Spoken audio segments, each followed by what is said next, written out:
Good morning, metalheads of the internet, and welcome to a brand new, very special episode of the Metal Meltdown. Today, with the help of my special guest, Mad Mike, we're going to be talking about some of the best Canadian rock and metal bands of all time on this glorious holiday known as Canada Day. Say hello, Mad Mike.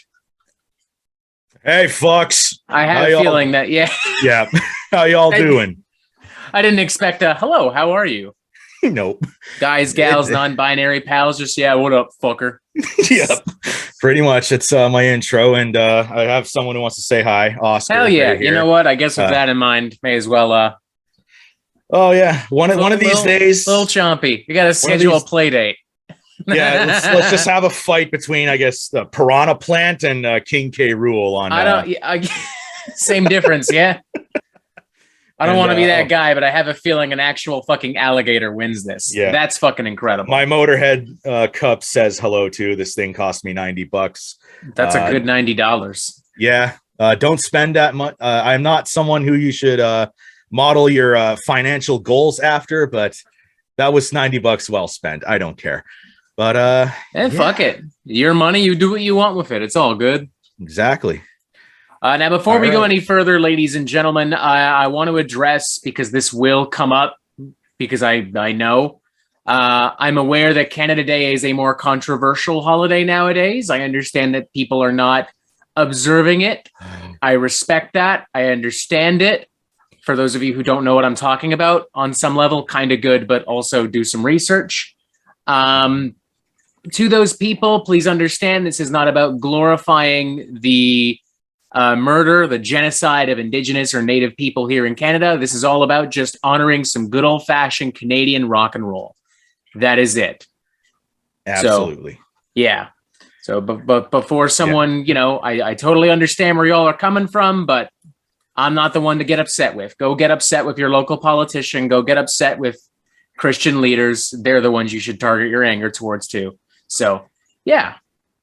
Yeah, absolutely. And to go off of that, this is also not made in support of certain very angry truck drivers. So we will, I'm not going to open that can of worms. You know what? Well, let's just move on. Fuck, I will. I don't give a shit. My political values are pretty well documented on the Metal Meltdown. I don't mind. Only 2% of Canadian truckers even showed up at that fucking thing. So, whatever. What do I know? I'm just a guy who actually lives here. Feel free to believe whatever y'all want, I suppose. More importantly, now that we've gotten rid of people like Purple Royal, who will bitch the moment we mention politics, let's talk about the best Canadian rock and metal bands of all time. We may not be as prolific in our contributions to rock as, say, America, who has given us Metallica, Van Halen, Aerosmith, or, the UK, who has given us the Beatles, the Rolling Stones, Black Sabbath. But we do have a very healthy rock and metal scene that reflects the diversity and the culture of Canada in a lot of different ways and aspects. And I'm proud of that. And today we're going to honor a lot of bands who make up that. And why don't you go ahead and get us started, Mad Mike? I understand you had a bunch of honorable mentions that could not make the list. Sure. So the honorable mentions list is definitely going to piss some people off, but you know what? I don't really care. Just in case the ultra political intro didn't. Now we're going to piss people off. Yeah, you didn't include this band. This is worse than you being a libtard. Anyways, I've definitely gotten comments that are exactly like that in the past, though. Oh man, I after the Kid Rock review, oh my god, the MAGA was real. The MAGA was real. Oh my god. But anyways, so my honorable mentions for Canadian rock and metal bands are as follows. I'm just gonna go through this quickly. Get this part out of the way. But one of them is 3 Inches of Blood. They're a defunct band now, but they were a big band in the late 2000s, early 2010s. Deadly Sinners was probably their biggest hit. They're almost almost like a modern Priest sounding kind of band. And I thought it was good to give them a shout out. Another one, the Agonist.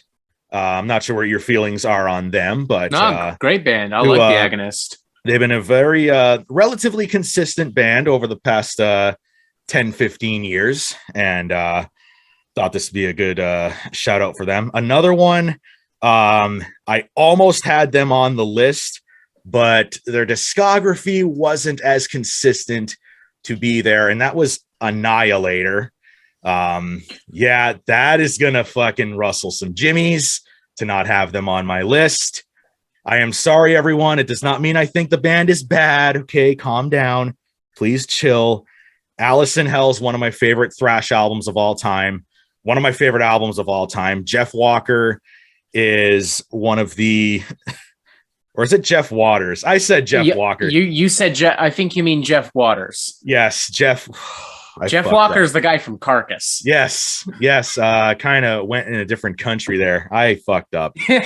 So you know what? Fuck it. Their guitarist Puff Daddy is one of the greatest. The immortal Puff Daddy, and his exactly. Don't forget his #1 hit single, "Immigrant Song." Yes, Kashmir. My apologies. Also, "Immigrant Song." Who knows? Yeah, he's a very versatile artist. Absolutely. So yeah, Jeff Waters, one of the best thrash guitar players of all time. But yeah, Annihilator's another one. Another classic Canadian rock band, April Wine. And the next one, this might piss some people off by not having them on this list, but Archspire. They released one of the best albums of 2021. Bleed the Future is an absolute masterpiece. And, but to me, it's like they're still relatively a new band. And I feel like they haven't done quite enough to quite get on the list just yet. Next one, Beyond Creation out of Quebec.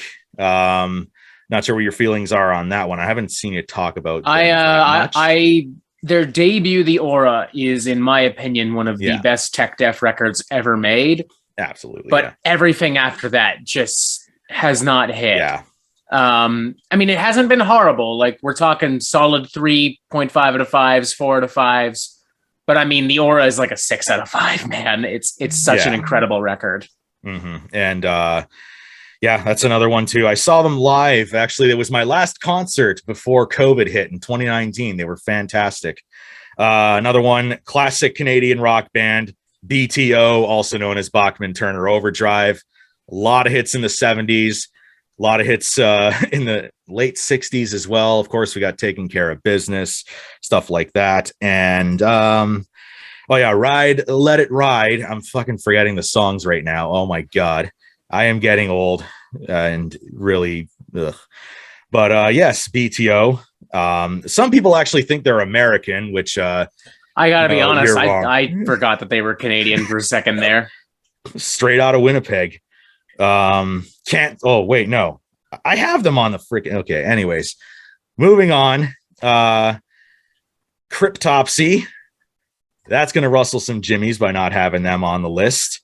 It's understandable. I mean, look, those first 2 albums are amazing, some of the best death metal ever made, but can we really say the same for everything that came after? Like, the Mike DeSilva stuff is great. I'm not arguing it's bad. I'm not even arguing the new stuff is bad. But, I mean, there's a reason people don't talk about modern Kryptopsy the way we talk about modern Cannibal Corpse. There's a reason for it. Absolutely. And the next one, another one, grew up very close to Kryptopsy, and that's Gorguts. Another one of those Quebec metal bands. Again, nothing against them. I think they are a fantastic death metal band, just not quite enough to crack my list. And once you see the bands that did crack my list, you're going to be like, I hate Mike. Where does he live? I'm flying to Niagara Falls right now, and he's going to die. And I'll stab him with a Kid Rock album or something like that. But that would be a hell of a way to go. Don't even lie. Yeah. Like someone fashioned a Kid Rock vinyl LP. Yeah, just made a shiv out of it. Or like made a spear out of like all the pieces or something like that. It's like they had a fucking Kid Rock album in prison. They made a shank out of it and then got out, and then they're on their way here. And I'll show that libtard. And I'll drive there in my Chevy truck and drink Monster Energy drink. And I'll show him. Brought to you by a Ford F-150. Anyways, the next one, another Canadian classic rock band, the Guess Who. Of course, we know American Woman, classic tune. Thought to be good to mention them. A lot of good deep cuts too. Oh yeah, and another one that isn't well, they were kind of a one album wonder and a blip on the radar locally, anyways. And by locally, I mean Southern Ontario, but a band I really liked in high school was Scarlett. I'm sure you heard about them. Fuck, that's a name I haven't heard in ages. Oh my God. Yeah, their album All Day With It is actually very good. If not a little too close to being like Sublime, still a very strong effort. And of course, Nothing Special was all over the fucking radio at the time. They're still active, but they haven't made a lot since then. I think I remember buying like a Juno Awards compilation that had a song of theirs on it or some shit like that. I think. And it was probably Nothing Special because that was their Fat Lip. It was just all over the fucking place, especially in like 2007, 2008. The next one, and this completes the Quebec Triangle, as I like to call it, Cataclysm. They are not on the list, even though they are. I can live with that. Yeah, I like Cataclysm, but I always kind of had this vibe that they were like the Diet Pepsi version of At the Gates, you know? Yeah, that same very stark, aggressive sound, but just not quite as powerful. And on that note, actually, I will actually throw in XDO as another honorable mention because that's their singer's side project. Hot take. I actually think XDO is better, but I think I'd agree with that actually. Yeah. And I haven't even listened to a lot of XDO stuff, and I'm like, the bits I have heard, I think I like it a little bit more. Just a little. And another one that's going to make any of my former film school / radio school friends laugh if they're watching this, because it was a meme in college that I played him all the time.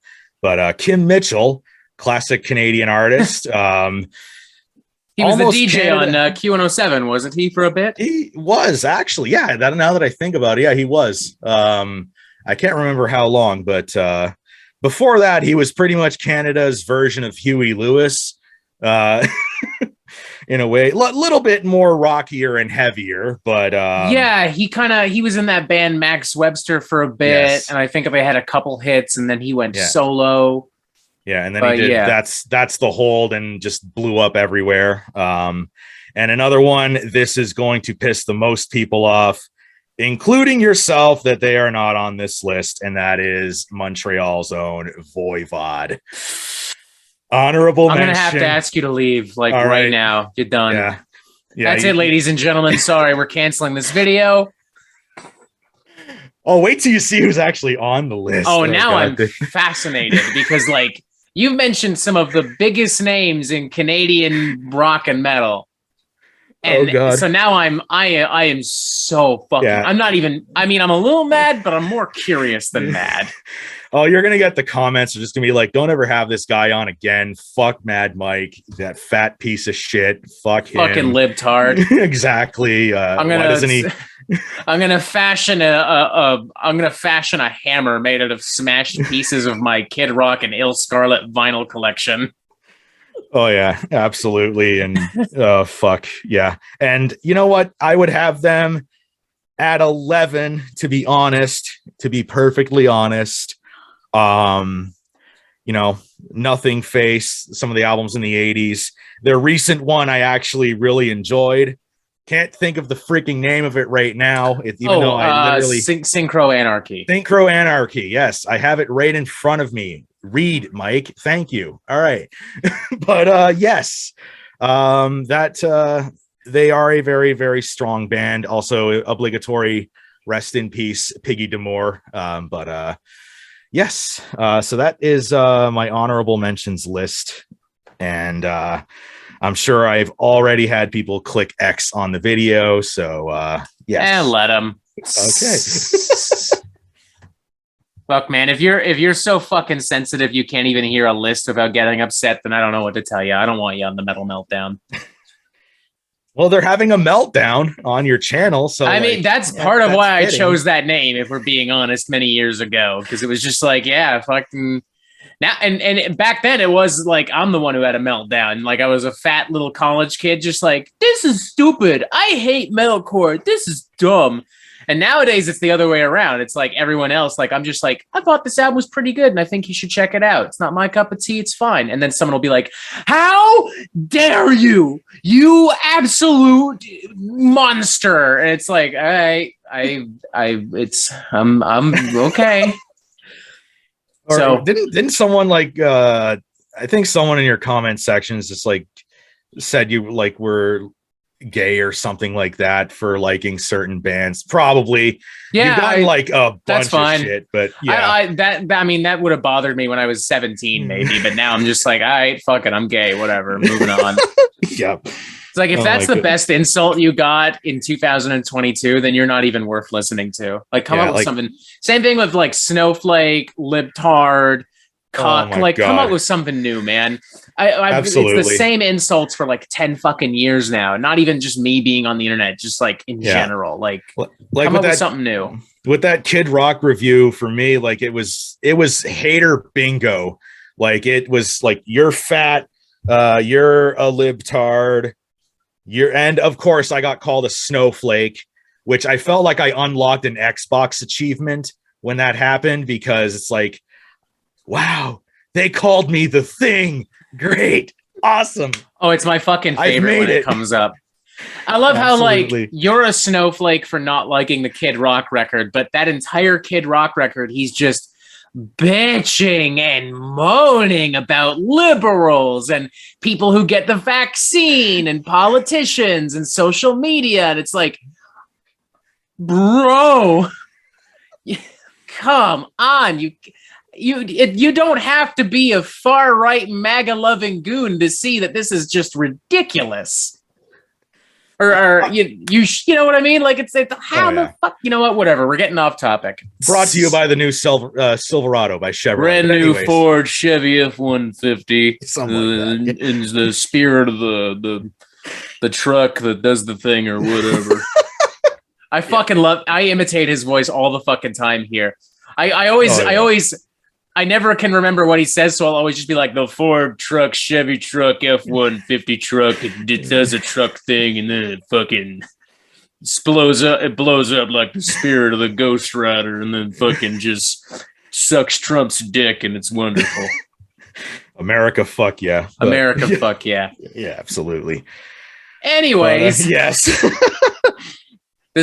This is why you can't ever have us in the same room. We just like, let's talk about the top 10 Canadian metal bands in 20 minutes. Yep. Let's officially get started. My list is in no particular order. Okay. I don't know if you've numbered it or whatever. Unfortunately, yes. Okay, sounds good. This is good old job me. There is, you know what? I'll say this. There's one band that absolutely is my number one favorite Canadian metal band. I will save them for absolute last. That way our number ones will kind of coincide. Yeah. First band I'll talk about, this is a band that probably one of the most criminally underrated speed or thrash metal bands of all time. Mm-hmm. Exciter, a Canadian heavy metal band. Canadian heavy metal band from Ottawa, Ontario. Mm-hmm. There's a lot of Canadian thrash metal that in general is just criminally underrated, like Anvil, Razor, some other, there's tons of Skullfist. Skullfist as well. They're more modern, yes, but on that same note, like Striker and there's tons of great modern Canadian heavy metal bands. Exciter, I think, is the best of the bunch. They're the most consistent of the bunch musically. And I mean, they've been around a while. Like they were taking Metallica and Megadeth and Anthrax out on tour with them back in the day. Venom was opening for them back in the day. Like they paved the way for so much fucking stuff. They've got a really aggressive sound, with I can't remember his name off the top of my head. Thank God I have my phone here. He's the drummer and the Dan Beeler. He's the singer and the drummer. And even if you go see him live, he's doing both at once, which is insane. Like, that's just so fucking difficult because percussion takes so much out of you physically, and being a frontman requires a certain level of energy that you can't really, that's fucking incredible. And the band has remained really fresh over the years. They put out tons of great records. 1983's Heavy Metal Maniac, Violence and Force. They haven't put out a record in a while, since 2010, but even that 2000s output is pretty solid. They got a real kick in the ass these last couple of years with Daniel Decay from Diamonds on guitar. Yeah, absolutely. Yeah, he was actually on the Metal Meltdown back in the day. We interviewed him 2 years ago, I think it was. Oh, really? Yeah, about in the summer of the 2020. So we were talking. We literally spent 25 minutes talking about Batman and like classic hard rock. It was a fucking cool interview. Great guy. Oh yeah. Heavy Metal Maniac. I played the shit out of that album on my college radio show. That is a fun as fuck album. It's a little bit dated nowadays, but especially production wise, but just because it's dated does not mean it's not fun as hell. So I honestly think it holds up pretty well. Like, if you enjoy like the early stuff from Metallica, Megadeth, and Exodus, but you're looking for maybe still a little bit of old school heavy metal spice and muscle, Heavy Metal Maniac, that'll definitely suffice. Oh yeah. A lot of respect for that band. I totally did not mention them in my honorable mentions. I'm so sorry. I forgot about them. So I done goofed. I'll put them in my honorable mentions list. But now it's time for me to piss some people off, rustle some jimmies. Yes, your first official pick. Who is it? Yes, so my number 10 band is the band that I am repping on my shirt. I knew it. Yeah. I knew they'd show up. I just didn't know where. Obviously, it's because I'm a simp for fucking Sky Sweetener. The fucking band has a female lead singer. Automatically means you're a simp, right? No, that's not how it is. It's actually I'm gonna have to for some metalheads that really is the case. Let's just address that. Yes, absolutely, it fucking is. And trust me, in their case, it absolutely fucking is. But people tend to forget that I'm bi, and I think their guitarist is just as attractive. So whatever. But anyways, continuing on, and they're out of Hamilton. First of all, I'm gonna drop the names of the cities these bands are from. Just because I'm a weirdo that way. But they have been around for quite a long time, since like 2010 almost. They were a DIY band for the longest time. They produced their own records, produced their own songs. Sky herself, she directed and edited and starred in all of their music videos. That's all done by the band. What's more metal than that, right? With their latest record, Initiation, and since you're a vinyl enthusiast, I'm gonna show this to you right now. And I actually saw that at a record store the other day. Absolutely. And it is a salmon colored vinyl, as you can see. Ooh, nice. You can't quite see the salmon color on this video, but it's more pinkish on my screen. But I mean, that's pretty salmon, if you ask me. Oh yeah, it's and as a Canadian chef, I've seen enough salmon to know what a salmon should look like. So yeah, that's good. You'd hope that a salmon would look like a salmon, right? I'd be concerned if it looked like a lamb chop or like a giant artichoke. So yeah. But yeah, that is Initiation that I got on vinyl or sometime last year anyway, but I thought I'd show that off to you. Humble brag, I guess. But how do I justify this? Because I know I ranked them ahead of Gorguts and Cataclysm and Kryptopsy and all that. And Voivod. Oh shit, I pissed a lot of people off. But so on the surface, they seem like just an interchangeable, very bubblegum sounding band. But if you actually listen to them and you dig deep, they are so much more than that. They do such a great job of combining pop elements, ska elements, punk elements, metal elements into their music, as well as a little bit of electronic music here and there. And, I've heard a lot of bands do that. Poppy, for example. To me, Sumo Psycho just does such a good job of making it seem so seamless. And how would I say this? Like when you hear a Sumo Psycho song, you know that it's Sumo Psycho. There's Absolutely. Something about the way they blend those particular ideas. You're not going to sit there and go, maybe that's Poppy. I don't know, or maybe it's someone else. Like, no, I know. Yeah, and usually when that many elements are combined together, the final product can be an absolute fucking shit show. But they just make it sound so seamless, and the catchiness of the songwriting is not sacrificed one single bit. I know you liked Initiation. I don't know if you still feel the same way about it. I ranked it ahead of BT Bam on my fucking list, and I'm sure people were so happy about that. But that right there is honestly why I don't do rankings, because it's bad enough when people are like, why did you include this? But then people are like, how come this is number 5 and not number 1? And I'm like, because there's 10 records and not all of them are going to be number 1. Oh, yeah. And so I'm sure that pissed a lot of people off, but I have good reason for it. It is probably the most entertaining album I heard last year. One of, anyway, regardless of what you may think of the musicianship or, that kind of stuff. That album is so much fucking fun from beginning to end. And I think they deserve a lot more love than what they're getting. Not only that, they piss elitists off, and anything that pisses elitists off, it gets a W in my book, and I like to piss them off too. So, that is my number 10 band. Fuck yeah. Yeah. I like that Initiation record. I think I gave it a 3.5 out of 5 at the time. I would stand by that.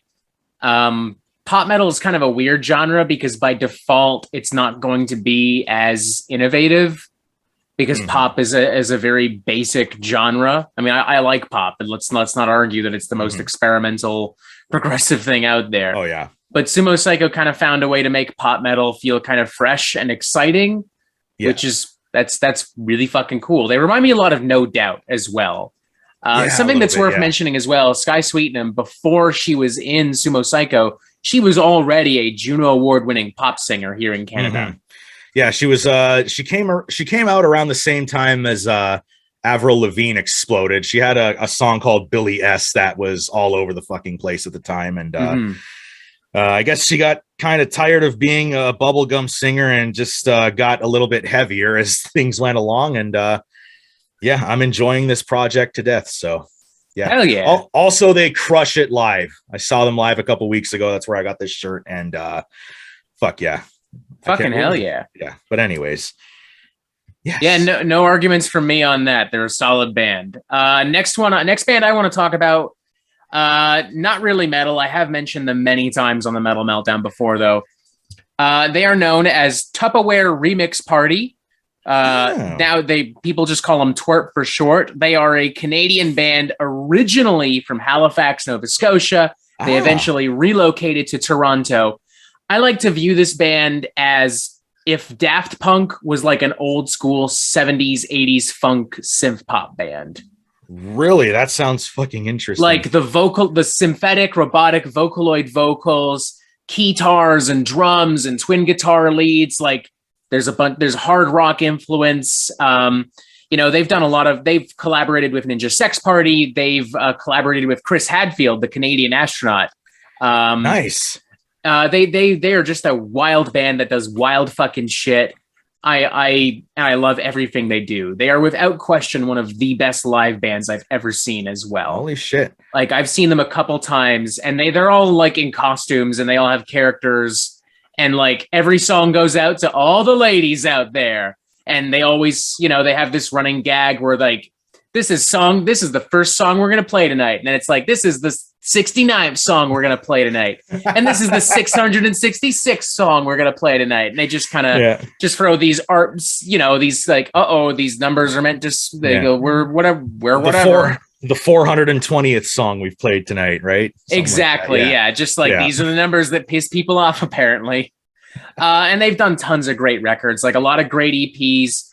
They did a compilation called Omnibus, which basically brought together a bunch of singles and EPs that they had done over the years onto one vinyl record. It was the first vinyl they put out. I have it. I love it.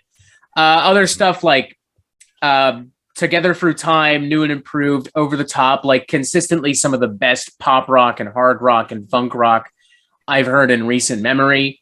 The musicianship is fucking insane.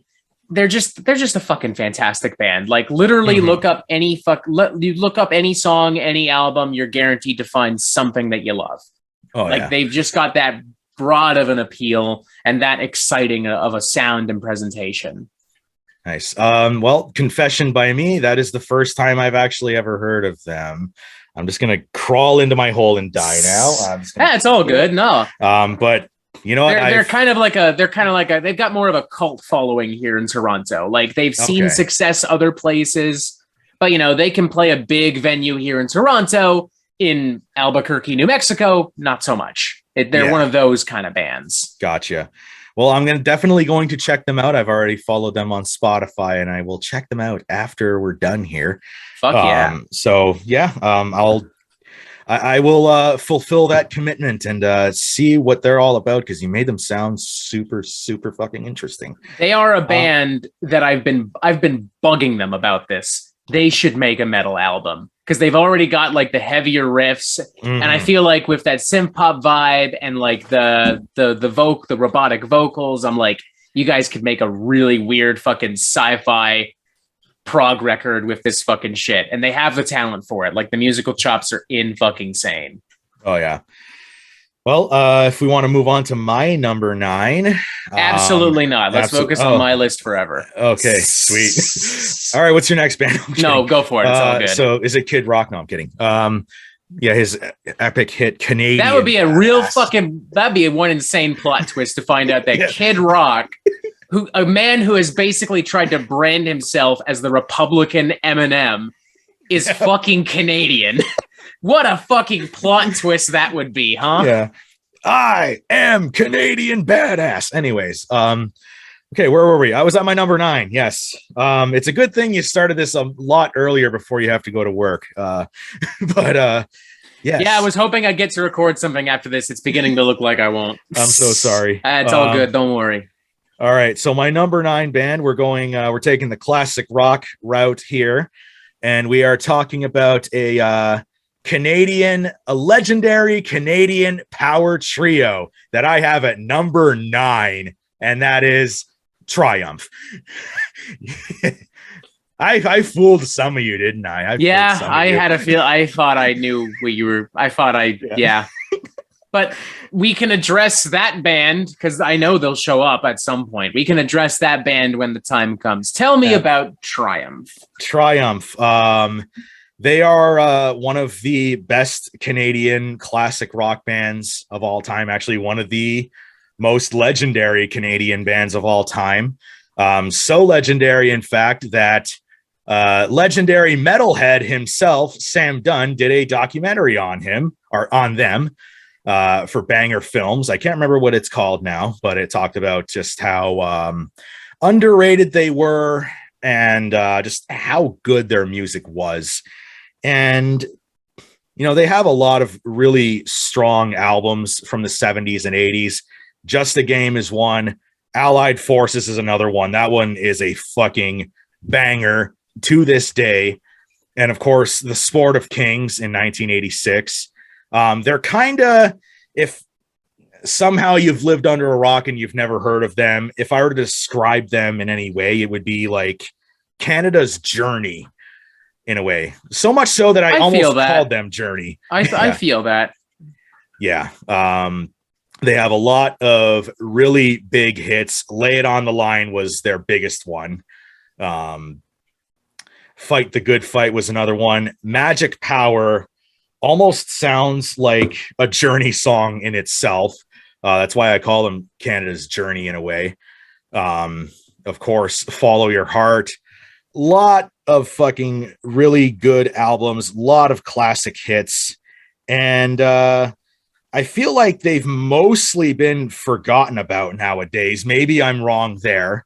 But yeah, I mean, that's my number 9 if you band. go through Canadian rock radio, you can hear a lot of those big hits still, but Yeah. I think it's safe to say outside of Canada, they're not a particularly reputable band. Like they're not as recognizable as other Canadian rock stars, like say Neil Young or Rush or, whomever. But, here in Canada, they've had a huge impact. Something that's worth noting as well. Gil Moore, their drummer, is the owner of Metalworks Studio in Mississauga, Ontario, which has produced, which has recorded music for the likes of Drake, Guns N' Roses, Aerosmith, Katy Perry, the Black Eyed Peas, the Jonas Brothers, the aforementioned Rush have recorded music at Metalworks as well. It's also a school. They teach, kids to produce, engineer, mix, and master music. Holy shit. Yeah. Actually, one of my closest friends actually works at Metalworks. I'm going to play her some Triumph next time I hang out with her and be like, yo, the owner of the place you work at actually wrote this song. So yeah, if I'm not mistaken as well, Glenn Drover, who very briefly was a member of Megadeth, is also a teacher at Metalworks now. Nice. So yeah, a little Canadian magic for y'all, letting y'all the inner workings of Canadian rock. Also, I actually know Gil on a semi-personal level because I used to live down the street from him. Yeah, you're from Mississauga, right? That is correct. Yeah, they are from Mississauga. So like the timelines and the location matches up. My sister went to middle school with his youngest daughter. Oh shit. Holy fuck. That is well, you are much more knowledgeable on this band than I am. I will let you take the reins here. Here. I did not mean to hijack your list, good sir. I apologize. No, it's all good. That's actually a lot of fucking nice trivia. But yeah, outside of all that, the music is still fucking extremely fucking good. The songwriting has stood the test of time. Some of their songs, especially Lay It on the Line and Somebody's Out There, have aged about 2 weeks since they've come out. Way back in the 70s and 80s. Best. So yeah. Lay It on the Line is a bona fide jam, man. I challenge someone not to sing along to that. Oh yeah. And I'll do it right now. Lay it on the line. It's a fucking banger. I can't sing worth a shit. I just made some more people leave the video, but anyways, yes. So that's my number 9 band is legendary Canadian power trio Triumph. The other legendary Canadian power trio. Yeah. Will the other one show up on my list? We don't know. I think we know. I think so. Yeah. Let's just be honest here. Absolutely. But moving on to, for me, you actually mentioned this band in your honorable mentions. You thought that they were too young and it was too soon to include a band like this. Ooh. You're probably right, but I'm going to include them anyway. Okay. Archspire. Nice. Hailing from Vancouver, British Columbia. Tech death, the entire genre, is a pissing contest. Period. Yes. It's all about who can widdly woo the fastest, who can bang bang the loudest, and who can scream the gnarliest. That's what it is. I mean, there are definitely bands that have absolutely attempted to create something ambitious and powerful and provocative. But for the most part, your average tech death band is just interested in going at fucking machine gun rapid fire speed and making everyone piss their pants and cream. That's what tech death is all about. It's a colossal pissing contest. Yeah, it's widdly diddly. But yes. Exactly. Yeah. But nobody on this earth pisses harder, louder, and nastier than motherfucking Archspire. So much so that it's like, we're done. Tech Death just needs to stop at this point. Like, and I'm not even talking about the new album. Like, they've consistently pushing the limits, the physical limits of Tech Death for years now. Like, the musicianship is insane. The production is insane. The speed, the technicality. And on top of that, they are able to write some pretty decent, if subtle, hooks and melodies into the music. The way they're able to weave in these genuinely sing-along moments without detracting from the sheer brutality is masterful. Like, years later, as simple as it is, like, lucid collective somnambulation from the debut, I will never not scream that when it comes up. Literally. It's like Make Them Suffer from Cannibal Corpse. Like, there's no hook to be found, and yet there is, and it's incredible. Oh yeah. And I want to comment once again, Bleed the Future. That was a fucking masterpiece. Oh yeah. One of the best albums of 2021. One of the best tech death albums ever made. I feel very comfortable saying that.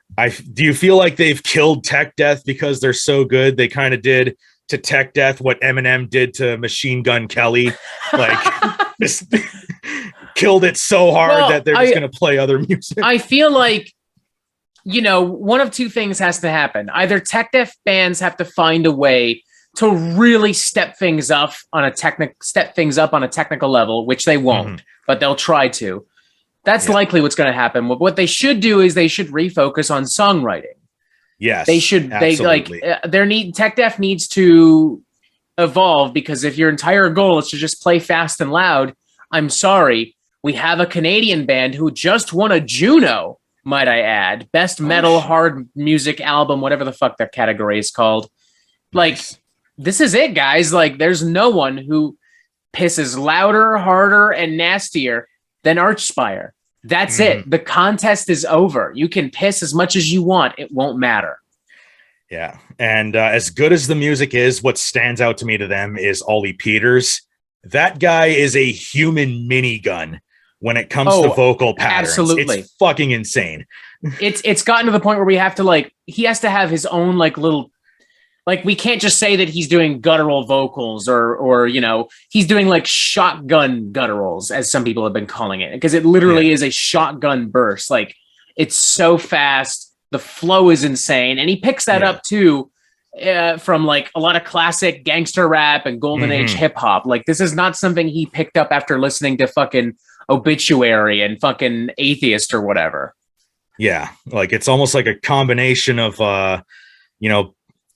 Corpse Grinder's voice, but with like MC Ren from NWA's flow, like, in a way. Yeah, it's just fucking incredible. I mean, like, listening to his flow, you know, you can hear it. He's got more in common with like somebody like I don't know, someone like Eminem, as opposed to, you know, Chuck Schuldiner, like on a vocal level, which I think is really fascinating. And that brings a unique dynamic to the band as well. So yeah, our Archspire, I mean, yeah, they're young, and yeah, I could include a lot of other young bands on here, but none of them piss as hard or as loud or as nasty as Archspire. So yeah, I'm happy to have them on here. Yeah, they were almost there, but there's some bands that I just enjoy more right now.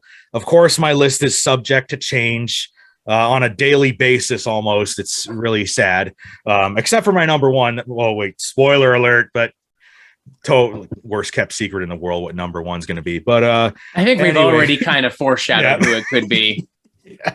Archspire, nothing but fucking respect. Bleed the Future, it's fucking wow. It still blows me away. And the great part about that album is that it's short. It does what it needs to do. It gets the fuck out. Yeah, I love that. Yeah. I'm so sick and tired of tech death bands feeling the need to write 70-minute records with all these like corny ass intros and like outros and like, oh, here's the interlude with the classical guitar and the synthesizer. Like, fuck off, bro. Like, you get out of here. Like, I did not pay to hear you I did not hear to, I don't want this.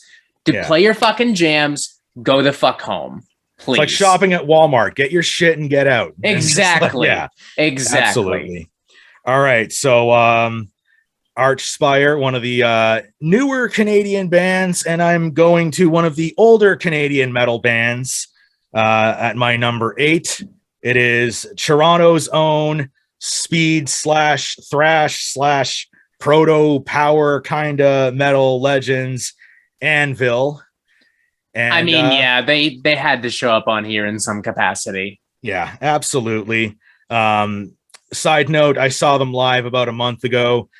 As painful as their newer stuff is to listen to live, they can still fucking bring it at what, like in their mid 60s now, I think. Lips is like 66, 67. He's got to be pretty close to that. I mean, they've been playing music for 40 years at this point. Absolutely. And like, you know what? It doesn't take away the fact that they were one of the biggest influences on 80s metal in general, when, you know, Hard and Heavy and Metal on Metal came out. You know, ask James Hetfield from Metallica. He will say Anvil was one of their biggest influences. Even Lemmy from Motorhead thought they deserved to be way bigger than they were, especially at the time. Mm-hmm. And yeah, of course, Metal on Metal, still a fucking masterpiece to this day. I think they, unfortunately, they just couldn't stop writing Metal on Metal eventually. That's kind of the problem. Like, all the bands that they inspired, Metallica, Megadeth, Guns N' Roses, went on to write bigger and better records. Like, say what you will about these bands, none of them wrote the same album twice. Yeah, especially Metallica. Anvil not only wrote the same album twice, they wrote the same album like 20 times. Yeah. And they just couldn't keep up with the explosion of thrash and heavy metal and hard rock that ironically they inspired. They just couldn't keep up with it because they were not upping their game in the way that these other bands were. Yeah. And like, in spite of that, though, I put them on my list just because they are that influential and their early records are still that fucking good. Some of the later stuff is solid. Like that record they put out right after the Anvil documentary, I think is a really good fucking record. Yeah, I think This Is 13, if I'm not mistaken. That documentary was actually a very, very good documentary as well. I do want to point that out. It's a great movie. Like, I would recommend that every young band that has dreams of being the next Metallica, the next Rolling Stones, the next whatever, needs to sit down and watch this movie. Yeah, because it's likely you can be another Anvil. Yeah. So, like, yeah. And I'll say this about Anvil, too. Like, they never really let that get to them. Like, they knew, like, they've spent their whole lives living in the shadows of the bands that they inspired, and they never let that bring them down. Because they don't really actually care. They love their craft so much that they just want to get out there and play rock and roll. They don't care whether they're opening for Megadeth in an arena in Japan at 2 a.m. or 2 p.m. or whatever. And they don't care if they're fucking playing a fucking dive bar in like Fort Erie, Pennsylvania. They don't give a shit. They just love doing what they do. Heck, they played where I saw them. It was a hole in the wall in Niagara Falls. Yeah, I looked up the place. It was literally a barbecue restaurant. Yep, absolutely. That's what it was. And get yourself a brisket and then go see Anvil. Yeah, they were watched by dozens. It was wasn't quite a packed house, but like it was such a fun show. And when they play here in Toronto, they usually end up playing a venue called the Rock Pile West, which is just this really dumpy bar. It's literally like when the Motley Crue cover band wants to put on a show, that's where they go. It's like literally a dive bar. The only other noteworthy band that has ever played at the Rock Pile West is fucking Trapped.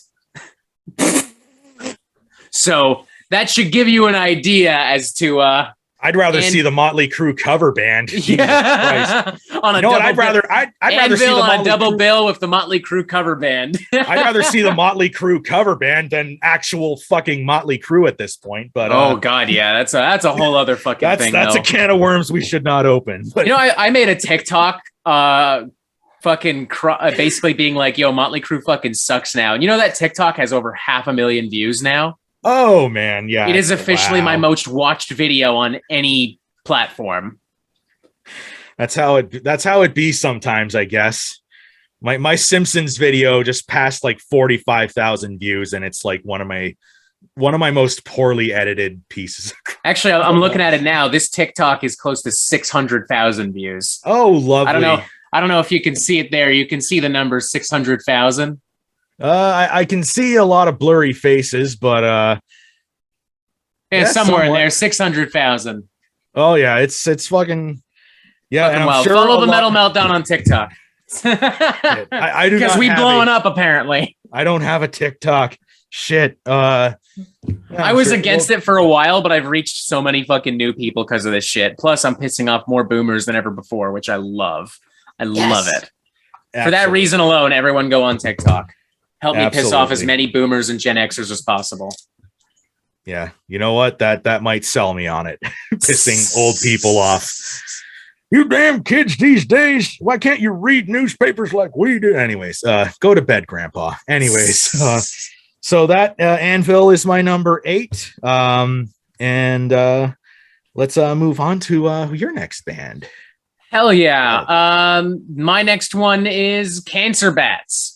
Toronto metallic hardcore punk metal veterans. They've been kicking around for 20 fucking years. I mean, what they're just a fucking fantastic band. I don't even really know where to begin with these guys. They've got a really unique sound that's kind of a mixture of like American sludge and hardcore. And like, it's got metal, like it's got some crossover elements. These guys are also heavily inspired by Black Sabbath, and you can hear a lot of those elements. A lot of these guys are also actually in a Black Sabbath cover band called Bat Sabbath. I heard of that, yeah. And so there was one tour years ago where they literally did a co-headlining tour, Cancer Bats and Bat Sabbath. So basically you got 2 Cancer Bats sets in a row, one with original material and one basically as a Black Sabbath cover band. Nice. That would have been interesting to fucking see, actually.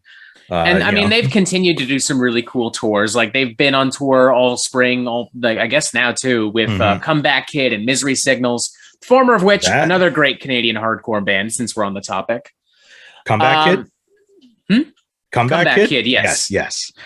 And what I love about Cancer Bats is they really are like a DIY band. They've never been signed to a massive label. And they always kind of put together their own shows, their own events. They work with local musicians and producers. They film a lot of music videos just here in Toronto, fucking around. Like I remember back in the day, Bricks and Mortar came out. And like, I'm pretty sure that was just filmed somewhere near Bloor and Bathurst because I recognize a lot of the graffiti that was there and shit like that. It might have also been filmed, like it was filmed in Graffiti Alley as well, past Queen and Bathurst. Like these guys are local fucking heroes. They put on a hell of a fucking show and they're so fun. Like it's the most piss and vinegar skate punk metal imaginable. Like every time I hear these guys, I feel like I'm playing like Tony Hawk's fucking Pro Skater 2 again. And like, the singer Liam, like he's got a couple businesses here in the city. He works a lot to promote like younger punk and hardcore bands here in the city. These guys are just champions of Toronto music in general. Absolutely. Yeah. And so far as what I want to say, Hail Destroyer, that album's still a fucking banger. That song, the main riff on it's still a fucking, that riff just goes fucking hard, like da da da da da da da da. And of course their cover of Sabotage. Wow. That's so good, man. Oh yeah. And I saw them live in Heavy TO 2012. They were one of the early bands that showed up on stage. And holy fuck, did they ever bring it. I wasn't quite familiar with them at the time, but after that, I'm like, I gotta fucking check this band out because holy shit, they are fucking incredible live. And that is the power of a great live show. You can get some more people into your band if you can actually crush it live. Take notes, Motley Crue. But anyways, so they don't need their legends, and they're still so good. Yeah, but yeah, that's they are a fucking fantastic band, and I agree with you. In fact, I agree with you so much that they are an overlap on both of our lists. Shit! Yeah, well, I should have seen that. I had a feeling that was going to happen with at least one band. I didn't think it would be this one, but I knew it would happen with at least one band. Yeah. So they're my number 6 on my list. They're not my next one that I'm going to talk about, but I figure, you know what? Let's just talk about Cancer Bats right now. So yeah, that's my number 6. And it's basically what I've been saying. And their recent album that they released this year was fucking fun. Oh, it's one of the best albums of the year so far. I stand by that claim. Oh yeah, and them and my number 7 though. If you want to continue talking about Cancer Bats at all, I think we've since they're I think we've spent enough time talking about Cancer Bats. No disrespect to them, but got a list to move on with. Yeah. So that they're my number 6. However, my number 7 is another band that you mentioned there, Comeback Kid. Hey, absolutely. Tell me about Comeback Kid then. More Canadian hardcore.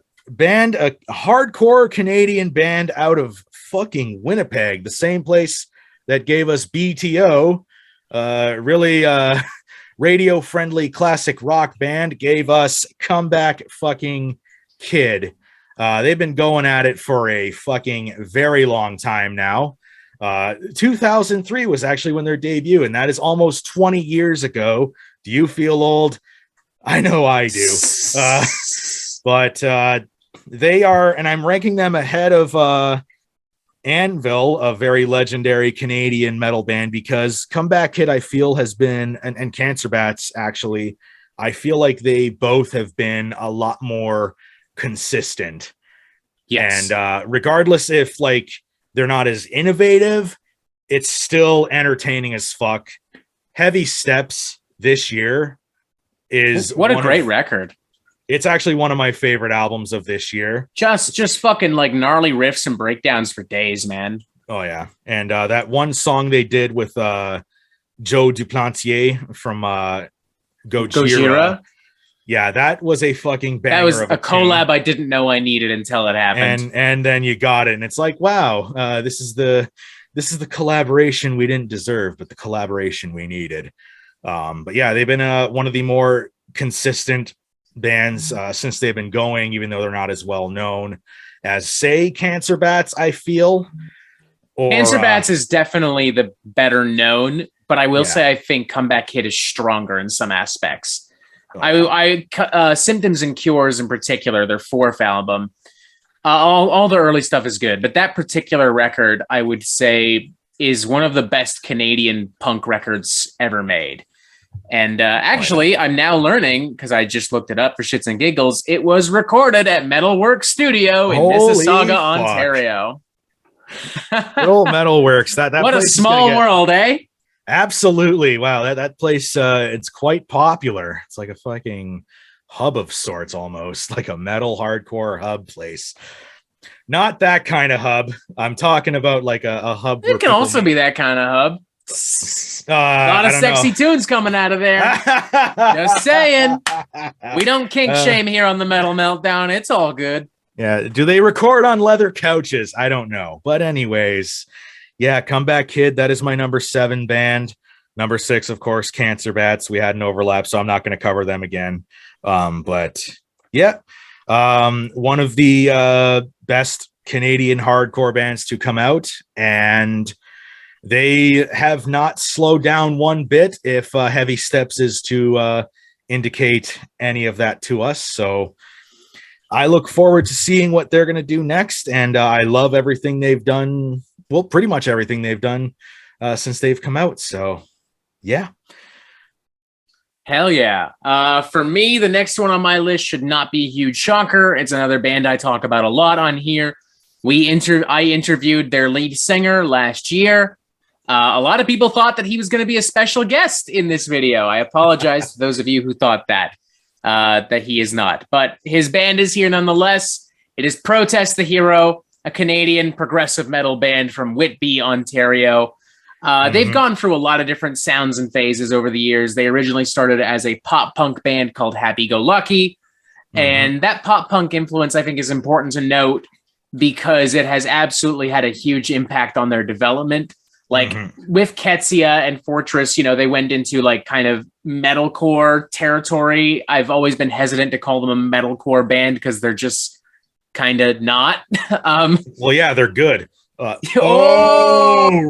Shit. Dan, shots fucking fired. Yep. I feel more comfortable saying that, like, I don't know, their sound in general is difficult to nail down because of the prog influences, because of Rhodey's very high octane, elastic vocals. If I had to nail them down to a genre, I mean, I feel like I'm making this up, but if I did, I'd say they're like equal parts prog metal, post-hardcore, and pop punk.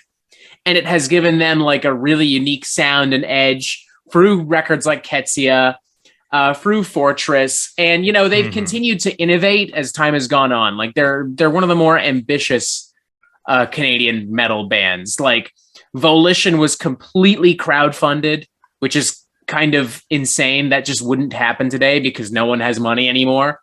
That record also had Chris Adler on drums from Lamb of God. To this day, I'm still not sure how they pulled that off, but they did, and it's incredible. Pacific Myth was an album they released in parts through a Bandcamp subscription service, which is kind of fascinating because we've since seen Machine Head and the Acacia Strain play around with similar release and promotion strategies and schedules. Their most recent album, Palimpsest, for that matter, it was released independently. They release everything themselves through a company called Sheet Happens, which also is where they print tabs for their music, and they also release music from other Canadian prog artists like Intervals. I almost said Architects, way different band. Yeah. And Palimpsest as well is like the most searing take on like colonialism and American patriotism and the consequences of democracy. And the fact that it was released in the midst of like the beginning of the COVID-19 pandemic and, you know, Black Lives Matter protests because of the murder of George Floyd, and people really coming to terms with the fact that, wow, North America kind of fucking sucks right now. Like it's awesome. It deals with the myth of like, there's songs on that album that talk about how, you know, American politicians and corporations destroyed sacred land in North Dakota to create the fucking I don't remember the name of it, but the monument with all the presidents' heads on it. Oh, Mount Rushmore. Yes, that's it. Yeah. And they talk about like, you know, people having to immigrate to California from Mexico, and they talk about the genocide of indigenous people. They talk about capitalism, and they do so through these like really enthusiastic pop punk prog metal jams. Like their flexibility, their songwriting capability is in fucking sane, and they bring it live. Oh my God. Absolutely, they do. Yeah. I saw them at what used to be the Mod Club. It's called something else now. But I saw them there, and I'm honestly amazed the building didn't fall apart, because you could feel it shaking. The place was going that fucking nuts. You could, if you had told me there was an earthquake at that moment, I would have believed you. To this day, it's still one of the best shows I ever saw. Protest the Hero, one of the best bands out there, not just Canadian, but in general. Rhodey Walker, you know, his voice was ripped to shreds, and then he came back with Palimpsest and somehow sounded better than ever. Oh, yeah. Young bands, if you, like, I don't even care if you're an indie band, a hip hop band, I don't care. If you need a band to look up to and aspire to be, like, these guys have seen legitimate commercial success and they've won awards, but they've stayed true to their roots. Pay attention to Protest the Hero. You could not ask for a better band to look up to. And abso-fucking-lutely on all of your points, I agree so much that they are also an overlap on my list. It's like once it just copy paste everything I said, I guess. Pretty much. And yeah, they're my number 4. My number 5 I'll get to in a little bit, but to just go off what you said, I don't think that band has made a bad album. Like, Scarlett is seen as being a bit of a dip, but I still think it's a solid record. Absolutely. I say Kezia just because I guess my fucking half French, half English Canadian fucking accent. Both are acceptable. Yeah. I've heard people call it both, so like whatever. Yeah. Kezia and Fortress especially are just absolutely fucking goated albums. I did like Palimpsest a lot. The Canary was my favorite song on that fucking album. I think that's the one where they talked about, I can't remember what her name was, but like a female pilot who got lost somewhere. Amelia Earhart. Amelia Earhart. Yes, absolutely. And it was just to me a very emotionally resonant song. And like the way Rhodey cries during that chorus, like you can really feel like she's just dearly missed, like in his own mind or something like that. I really liked his vocal performance on that song. That song, it's interesting you say that, because that song is more about the legacy of Amelia Earhart rather than being about her specifically. Because I don't know how true this is, but there were theories that she had that she may have sided with some questionable people because there were Nazi insignias found on her plane or some shit like that from time to time. Yeah. I don't know how true this is. I'm paraphrasing something that Rhodey had talked about in the development of making this song. So yeah, but that also ties back to the themes of Palimpsest, the complicated consequences of democracy, of colonialism, of the United States and Canada, for that matter. We're not exactly clean neither, being the United States and Canada. Oh yeah, we are definitely not that clean. We are not. Hence why I had to do a little warning at the beginning of this video about Canada Day. We are not a clean country. Our hands are definitely blood-stained. Yeah, I can't wait to see all the fuck Trudeau flags on July 1st. It's going to be so much fun. No, not really. But anyways, before we get down that fucking rabbit hole, so yeah, just going off what you said, I don't think they've made a bad album. And, you know, and I will say this as a fan of the band that beat them out for best metal record, Juno, that Palimpsest probably should have won that Juno. But it probably should have, but I can't argue if, I mean, the Junos, like y'all Americans need to take note. The Juno Awards, they actually pay attention to metal. Like, there is not a single year that has gone by where I'm arguing with any of the nominees. Like even this most recent one, Archspire won, but the other nominees were like Brand of Sacrifice. I think the Agonist was nominated as well. Like it was a bunch of young metal bands who had all like dropped some pretty ambitious music. And I was like, okay, yeah, I'm not arguing with any of this. I'm fine with any of these bands winning. I'm fine with it. Meanwhile, like there's so many great American up and coming bands in metal coming up, and they'll give that Grammy to Iron Maiden, but or they'll give it to like Dream Theater or Deftones or some band that's already been around for 20 years. Or sometimes they'll throw us a curveball, like High on Fire won a Grammy, Code Orange, Deaf Heaven, Poppy have been nominated for Grammys, but it usually ends up going to like, you know, an Anthrax, an Iron Maiden. No disrespect to those bands, but it's like, ugh, come on.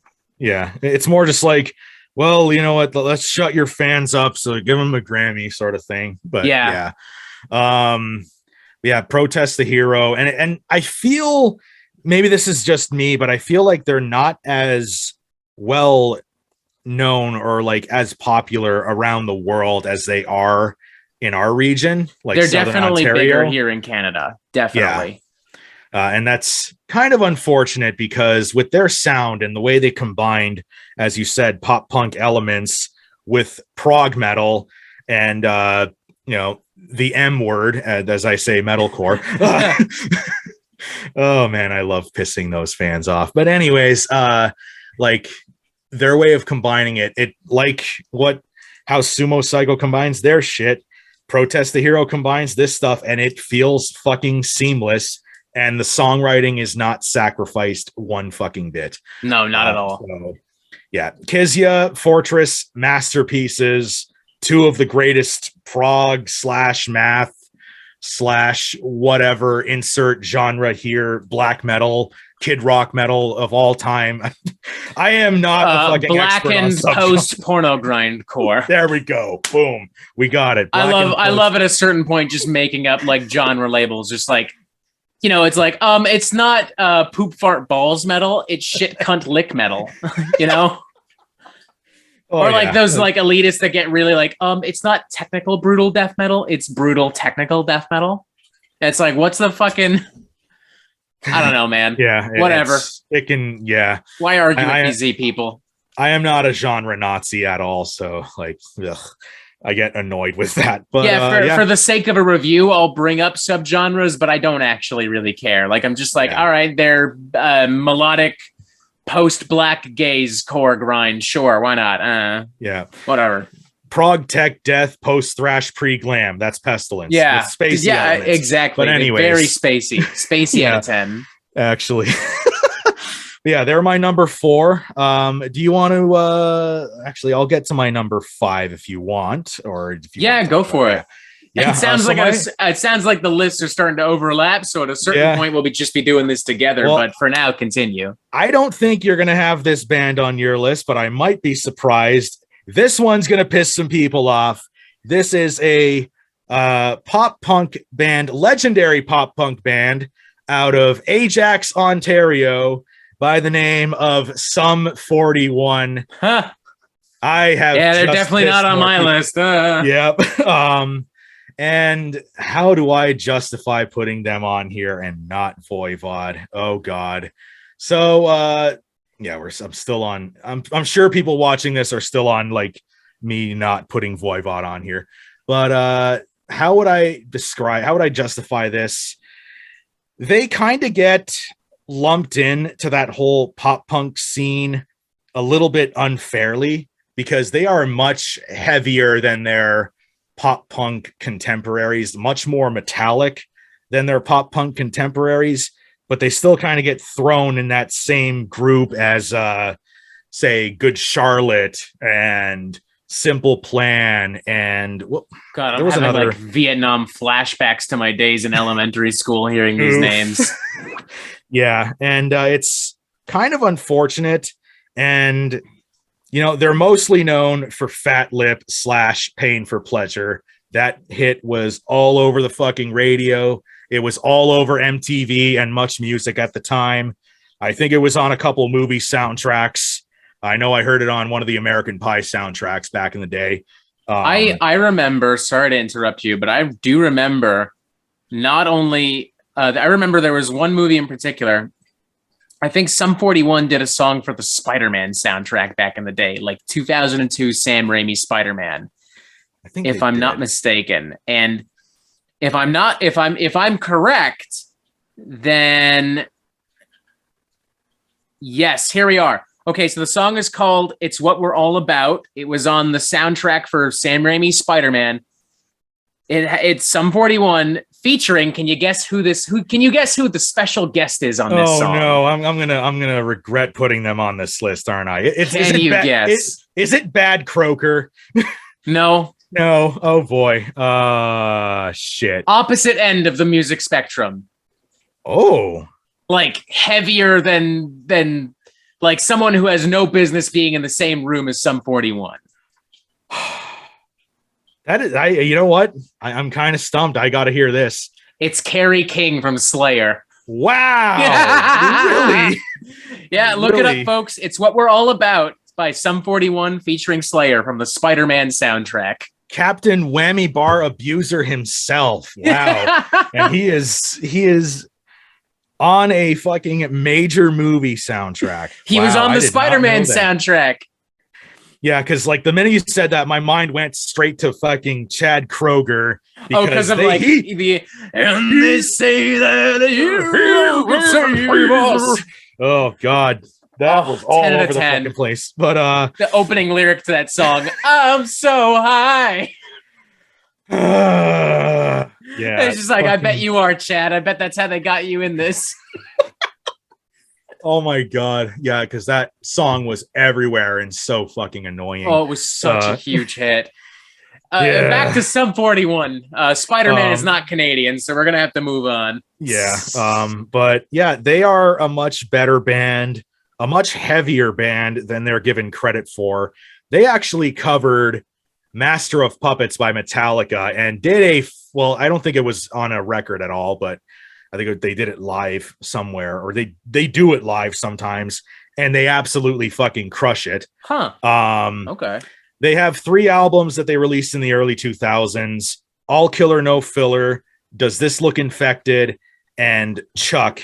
And all 3 of them are certified fucking bangers and a half out of 10. All Killer No Filler, that's the one with Fat Lip and In Too Deep and a bunch of other songs.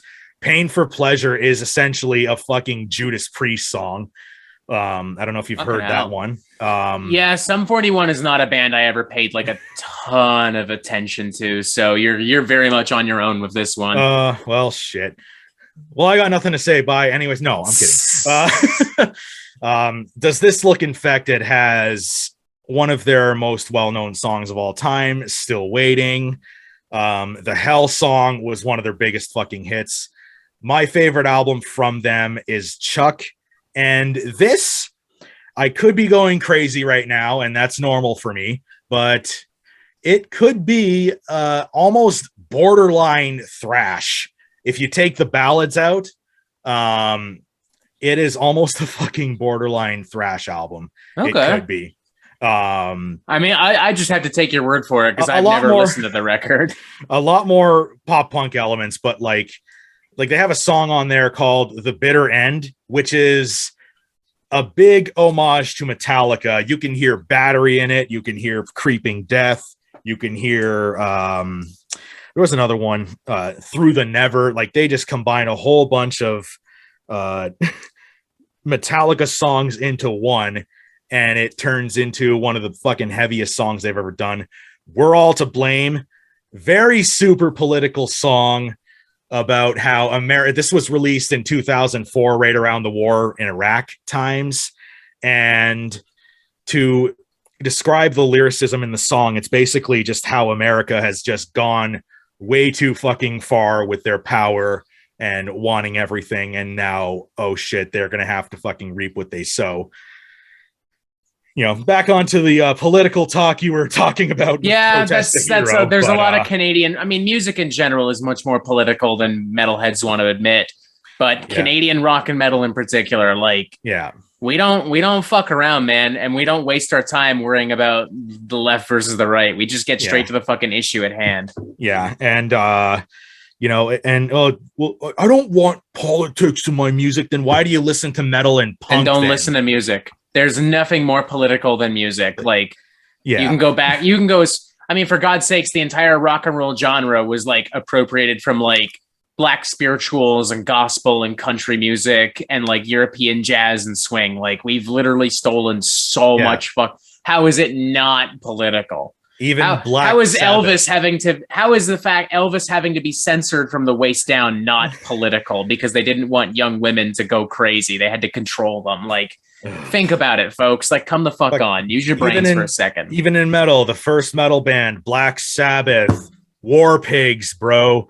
Which dealt with the consequences of World War II. I mean, and both Black Sabbath and Judas Priest have said, they both grew up in steel towns. They both grew up in Birmingham. And they were we were surrounded by the remnants of war. And it absolutely had an impact on our sound and on our lyrics. Yeah. But back to Sum 41, we get lost on bunny trails a lot. But you know what? They are a much stronger band than they're given credit for.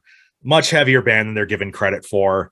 And it's unfortunate that they get lumped into that whole fucking bubblegum pop punk scene with fucking Simple Plan and Good Charlotte and insert other interchangeable pop punk band here, mostly because they came around at the same time, kind of sounded the same, but not quite.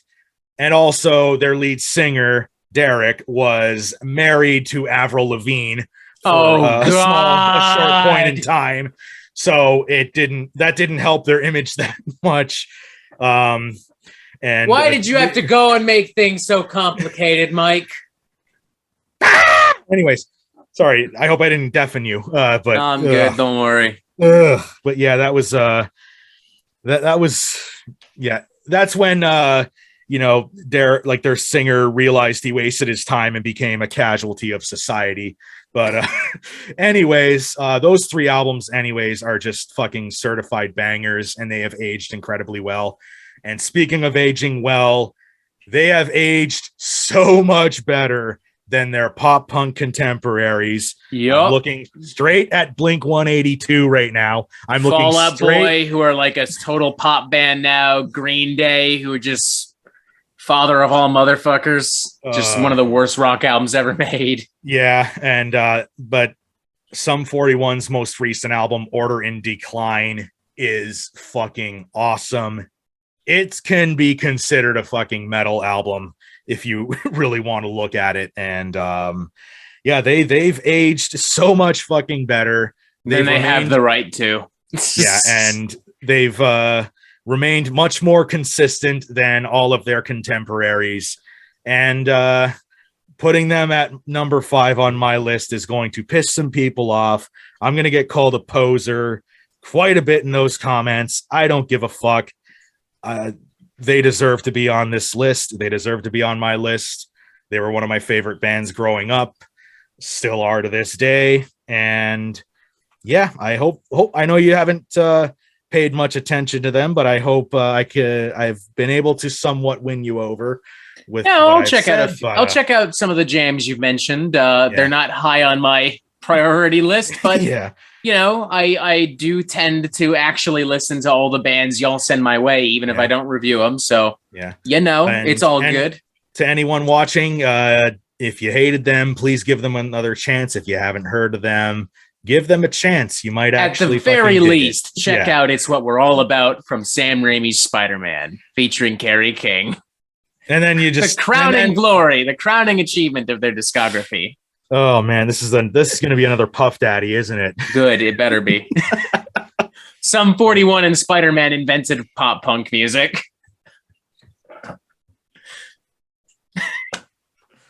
Fuck. Anyways, here we go again. Yeah, I think I heard Puff Daddy in that song, but anyways, you didn't know Puff Daddy, Spider-Man, Sum 41, they all work together. You didn't know that? Yeah, they invented I don't know, house music, something like, I don't know. Yeah, Sum 41, Puff Daddy and Spider-Man invented house music. There we go. Absolutely. With help from Korn, obviously. Yeah, and then they brought in Chris Barnes to just scream. But yeah, that's how the story goes. Yeah. That's how they got Chris Barnes in No Way Home, because he and Spider-Man already knew each other so well. Spider-Man. Anyways, that sorry, that hurt my throat. Shit, I can't do that. I can do. It's so easy. You gotta cup your hands a little bit so it creates a sharper tone. Yeah, and it's like a dog bark. It's like. There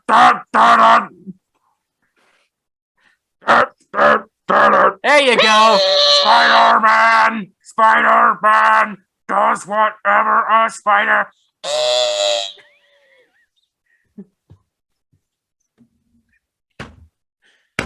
There's not a drop of alcohol in my body right now. I haven't drank at all except for fucking water. But yeah, that's my number 5 band. And before we continue on with more memes and more fucking jokes, let's get back to the matter at hand. Holy shit, this is gonna be longer than Avengers Endgame at this fucking point, man. Yep. This is gonna be our Return of the King. Holy shit. Yep. The next band for me, Canadian Juno-nominated grindcore crew from Ottawa, Ontario.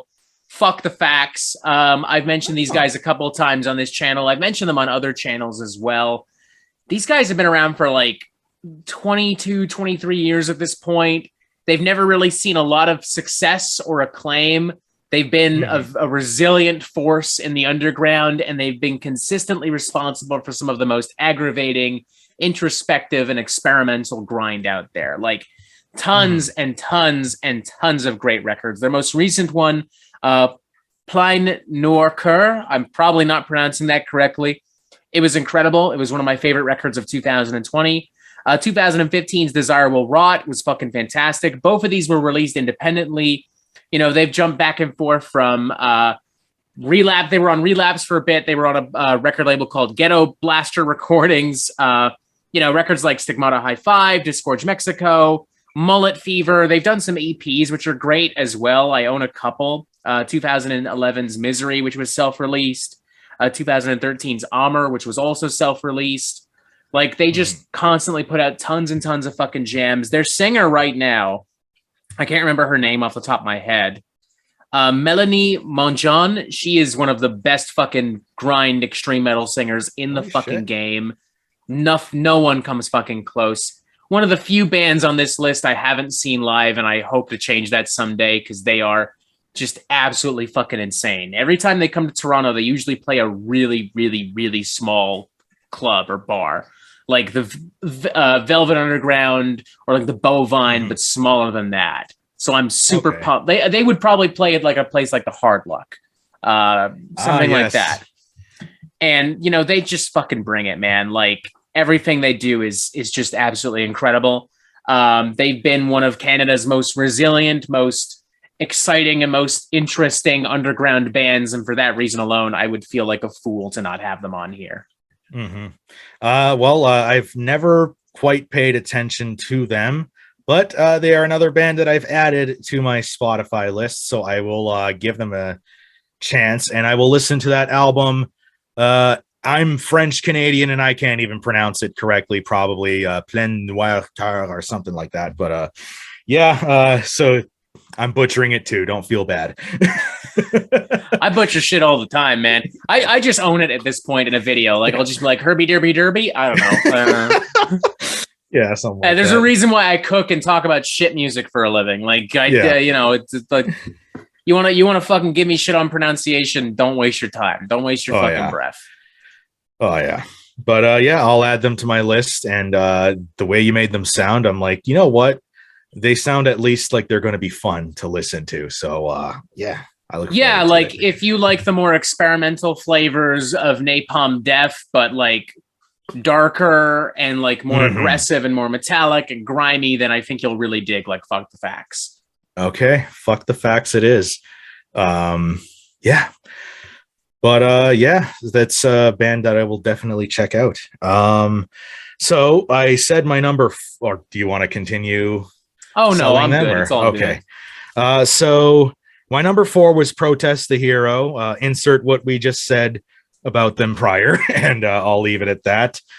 My number 3 band, and this is going to be the most Mad Mike moment in the history of Mad Mike collaborations. Certified Mad Mike moment coming up. Absolutely. Everyone in our Discord is going to collectively groan for me mentioning them, despite how fucking good they are. But they are Vancouver's power metal gods, Unleash the Archers. And I mean, I knew they were going to be on here. I knew it. Yeah. Like, it was so fucking obvious. I'm amazed they hadn't popped up already, to be honest. Yeah. In some capacity. You know, it's like that one guy in our Discord who brings up Watchtower all the time. It's like sorry, Tycho, love you. But or Trenches with Deftones. It's just that one band that we just circle jerk, and Unleash the Archers. Me with At the Gates and Carcass and Napalm Death, just like, fuck yeah. Yeah, pretty much. And they are that band for me, but it is not without good reason. They, especially their last 2 albums, Apex and Abyss, not only are they 2 of the greatest power metal albums ever made, but they are 2 of the best metal albums overall, in my opinion, in the last 20 years. Apex was strong as fuck. I actually enjoyed Abyss a lot more than Apex. And you have, since record enthusiast over there, I have Abyss. Hell yeah. That artwork is great on vinyl too. Oh yeah, it's fucking beautiful. And it's a double vinyl. It's only black vinyl. It's nothing interesting. There's no creative splatters on there. That's all good. Like that. It's vinyl. It's interesting enough. Yeah. And Yeah, I think they are one of the strongest bands going right now in metal. Um, they do such a good job to me of combining the old with the new. You can hear a lot of modern influences in their music. Devin Townsend's one of them. You can even hear a lot of what was it? 3 Inches of Blood. A lot of bands around the Vancouver scene in their music, but you can also hear. There's a lot of it's funny you mentioned that because like there's a lot of they're a Canadian band that's heavily inspired by other Canadian bands. Like when I listen to them, I hear a lot of Striker. I hear a lot of Cobra and the Lotus. You know, there's some like American power metal influence in there, and even like some melodic death metal elements, but. Yeah, they're a band pretty firmly rooted in Canadian metal, which is kind of exciting because there aren't a lot of like modern Canadian bands that'll look mostly at Canadian bands for influence, not to my knowledge, because, you know, the nature of metal is, you know, Metallica, Iron Maiden, you know, like it just makes more sense to look at the big bands as opposed to like, Devin Townsend was my primary influence or whatever. Yeah, and they do have a lot of those influences as well, and that's like they do like that's what I said, they combine a lot of old with the new. Like you can hear a lot of Maiden in their music. You can definitely hear a lot of Halloween, classic Halloween in their music. A lot of Halloween with a little sprinkle of Sabotage as well in some of the more epic compositions. And like I'm gonna say this right now, the twin guitar attack of Andrew Kingsley and Grant Truesdell, to me, I might be going crazy, but to me, that is the modern, almost modern KK Downing and Glenn Tipton. They do such a good job of complementing each other. I can kind of see that. Yeah, I can see that. Kingsley, he's the much more melodic, emotional type, and in his guitar playing. And Grant Truesdell, he's like the workman-like, very aggressive. And combined, they just complete each other. Like that Jerry Maguire movie, You Complete Me. But anyways, they do such a good, like the riffs are fucking incredible. The twin leads a lot of the times are fucking awesome. Of course, Brittany slays on vocals. She just fucking brings it all the time. She's one of the best metal singers right now. Like it's not even up for debate. It's her range is insane. She's so fucking confident. Her tone, it's next level. It's what every modern heavy metal, power metal singer should aspire to be. Yeah, absolutely. And and she does such a good job of taking care of her voice. I think she is going to age much better than Vince Neil has aged. That's almost an unfair comparison, honestly. I'm just roasting Motley Crue. This is all this is. It's not a top 10 Canadian bands. It's fuck Motley Crue day. Yeah, sorry. It's fuck Motley Crue with a bunch of like Spider-Man and Chris Barnes memes. Is it, like, were you not expecting this when I asked for another collab? Like, I mean, I kind of was. Like, that's why I booked it. That's why I scheduled this on a day where I knew I didn't have much to do, because I knew that this wouldn't be like 30, 45 minutes. Yeah, I knew this wouldn't be like reviewing every Faith No More album where me and Strong Boys just talk for 50 minutes about Faith No More and then go home. Yeah. Like, nah. No, we got to get those memes in there. Some tasty, tasty memes. But yeah, it's not without good reason that I circle jerk them a lot in our Discord, and everyone groans when I mention them now. But yeah, they are one of the best power metal. Well, actually, I think they are the best power metal band going right now. Feel free to keep going. I'm just going to grab a drink real quick. Okay, cool. And yeah. Oh God, Metal Melt. I made everyone groan so much that Metal Meltdown just left the fucking building.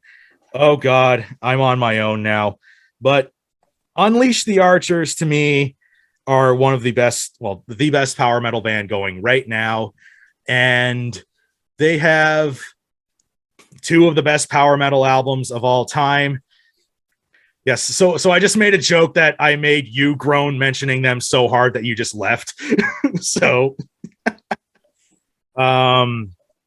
and no, it's warm as fuck in here, so I needed to get something. Oh, dude, I had to turn the fan off because it fucks with the microphone otherwise. Yeah, I turned my fan off too, and it's hot as balls in here. But It doesn't. Nothing a little air conditioning can't fix later. But yeah, Unleash the Archers. Great guitar playing. The vocals go without saying. Scott on drums, like he's not exactly Neil Peart, but he does what he needs to do. That's all you need to do in power metal, really. Just stay out of the way and give the songs what they need, and he does just that. And yeah, you know what? I'll even say Time Stands Still, the album they made before Apex, is a very strong album. If it's not a little bit cheesy, but still a lot of fun. It's power metal. There's gonna be some cheese. Oh yeah, but it's like, it's, you know what? I'll pull a page out of your book and do some food analogies here. It's like a good kind of cheese. It's that Parmesan cheese that you put on your lasagna. Yeah, or your pasta. You sprinkle it generously on a plate of homemade spaghetti and meatballs. You know, you're good. You're good. Yeah, absolutely. It's the great kind of cheese, or the Baby Bell. But yeah. Anyways, if I talked about them anymore, we'd be here for like 10 hours. So great band. Number 3 on my list. I'm sure people were expecting it to be like number 0 and just having this be an Unleash the Archers discography video. But Unleash the Archers, number 3. Hell yeah. Next band for me is another band I haven't really reviewed on the Metal Meltdown, but I have talked about them a bit here and there. I look to them as being one of the best rock bands out there in general. Like when people talk shit about modern rock, this is one of the bands I bring up in defense of modern rock. Mm-hmm. They are the Glorious Sons from Kingston, Ontario. Honestly, I remember seeing these guys, true story. So in Lewiston, New York, which is like a 5-minute drive from the Rainbow Bridge in Niagara Falls, for years, they had this venue called Art Park. And for years, every Tuesday night, they did special events where it didn't matter who was playing. The tickets were like $5. It used to be for free. It used to be for free, but there was a security incident at a Leonard Skinner concert. So they had to add a price tag. How do I know? Because I was at that Leonard Skinner concert. Oh boy. I need to hear what happened. Because me and my family, it wasn't anything super serious, but me and my family used to camp at 4 Mile Creek, which is near Lewiston. And we just drove into town one night, found out Leonard Skinner was doing a free show, and we were like, fuck it, why not? Let's go. And it was wild, man. Like it's pure unbottled America in one little area. But yeah, unfortunately there was some kind of emergency and emergency services couldn't get through because the concert was free and therefore it was full of fucking people. So since then they added a price tag. But one year we saw Leonard Skinner again for $5, and the band that was opening for them was the Glorious Sons. They had just dropped their debut, The Union, and I loved their performance so much that when we got back to Toronto, like literally the next day, I went and picked up that record at Sonic Boom. Shout out to Sonic Boom, by the way. Oh, yeah. That is a great place. I've only been there once. And I'm there like once a week. If I stayed there any longer, I would have gone broke and bankrupt and all that. But yeah, I may or may not have done that one or twice. Oof. But I picked up The Union there, and it is my all-time favorite Canadian rock album. Oh. I love it from start to finish. Banger after banger after banger. Great, wholesome, innocent Canadian rock jams, just about growing up and being a Canadian and like, just riding your bikes through empty fucking fields and like smoking cigarettes and drinking beer under bridges. I connected with that a lot because that very much was me as like a snotty little punk teenager, like having my first cigarette under the bridge in Port Credit and riding my bike all over the fucking city. And they've gotten bigger and bolder with other records. Like they've gone more like a pop alternative rock route, but they've remained pretty true to their roots. Like they still sound like a small town Canadian rock band, even when they're playing massive arenas like the Scotiabank. Like, and they've won awards. They've done some other big high profile tours throughout the States. They're definitely not as big in the States as they are here. Like they can play Massey Hall. They can play Scotiabank here. And they just kick fucking ass. Like, I don't even really know what else to say. If you just really miss like old timey rock and roll, and if you're looking for something that feels distinctly Canadian, you cannot go wrong with anything this band has put out. Okay. Okay. Yeah, I think that's I mentioned this about a couple bands where like they seem like something a lot more generic on the surface, but like when you actually dig into what they're doing, it's like this is much better than you give them credit for. That's actually what I thought about them. So I'm gonna have to dig deep into what they're doing here. I'm gonna have to check out the new. I almost said to check out the nudes. Why? But anyways, the Union. Yes. I have to check that out. Yeah, they've done 2 other records, Young Beauties and Fools, which is also really good. A War on Everything. But for me, the Union is where it's at. Like from start to finish, like it's just it feels like Canadian youth on a record. Like there's so many great fucking songs on there. Okay. Definitely have to check them out. Yeah, I didn't really give much attention to them, but that is going to change. Thank you very much, Mr. Meltdown. So do you have any more bands on your list, or have we overlapped so often that we've run out? I have 2 more. Okay. Actually. Or do you have 2 more? Or I have 3 more. Okay. Do you want to do your next one? And then we can be... Oh, sure. So we can kind of line up again. Yeah. I'm going to repeat myself eventually, so I may as well do it now. You know, we're getting to the point. We're in my top 3. None of these bands should be surprises. If anyone is surprised by any of the bands I'm about to talk about, then you either A, don't pay attention to music at all, or B, you don't pay attention to this channel at all. In which case, subscribe, change that. Yeah. But the first band I want to talk about is a band that you mentioned in your honorable mention. It's Gorguts, Canadian death metal band from Sherbrooke, Quebec. I mean, Gorguts is another all-time favorite band for me. Like, I love everything this band has put out. Their first couple of records, Considered Dead, you know, I'm not remembering the name of the second one right now. Erosion of Sanity. Great fucking records, like good classic old school death metal. But for me, where they really blow up, and this isn't even up for debate, quite frankly, is 1998's Obscura. This album broke the rules of technical death metal. Like there is so much stuff on this record that from a music theory standpoint does not and should not make any fucking sense. Time signatures that I had never heard of before having listened to this record. Like different ways of producing music and arranging music, all these like really obtuse angular riffs and patterns, these really bizarre janky sounds with this loud metallic percussion. It's unpredictable, it's uncomfortable, and it has aged remarkably well, and it has had a profound impact on the development of technical and avant-garde death metal.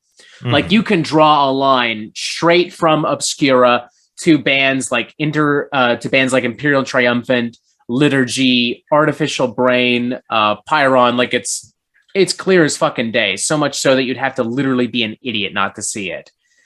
From Wisdom to Hate is a great record as well. 2013's Colored Sands is one of the most beautiful records ever composed. It takes everything Obscura did so well and blends it with like post-metal and blackened death metal and takes it to new cinematic heights. It's a very spiritual record. Pleiades Dust, which is technically an EP, but there's way more going on that EP than there are on what most death metal bands are putting on a studio album. They're dense. They're so intelligent. Luc Lemay as a writer, as a guitarist, he is absolutely insane. Everything he's done outside of Gorguts as well. You know, like he contributed a lot of stuff to the most recent Artificial Brain record, which was great. He's contributed stuff for Acurion, which is kind of a Canadian death metal supergroup featuring former members of Kryptopsy, Near Axis, Cattle Decapitation. And God, I don't even know where to go with this. Like, it's just fucking Gorguts, man. They're a band that's kind of hard to pin down. They're a band that's hard to really describe. All I can really say is that if you want to listen to something truly depraved, like nothing else out there, something that paved the way for Portal and you know, Blood Nord and Imperial Triumphant and the other bands we've mentioned, Obscura is it.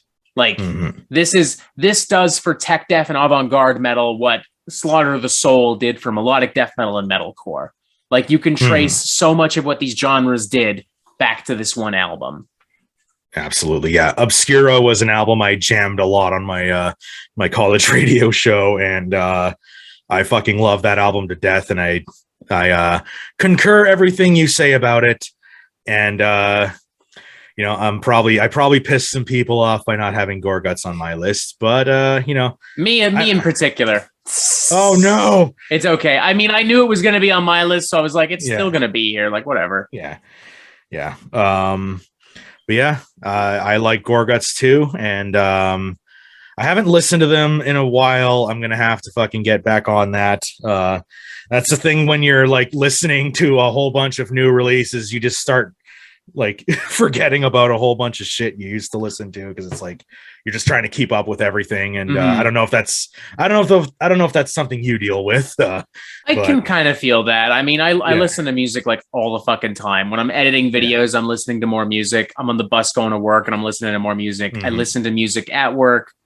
I don't know. I'm just constantly surrounded by music. So for me, it's like, yeah, this is, I don't know how to live without music, man. I don't know how people do it. Yeah, same here.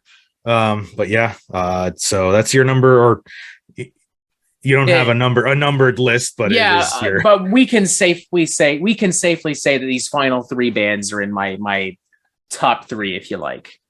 Yeah. So I'm gonna go to my number two. This is not technically a band, but he was in a band at one point that had a different name other than what he called himself. But this is the man, the myth, the Ziltoid, the legend. Of course, I'm talking about Vancouver's own most wholesome metalhead, Devin Townsend. And if I had an honorable mention on my list, it would have been Devin Townsend. Yeah.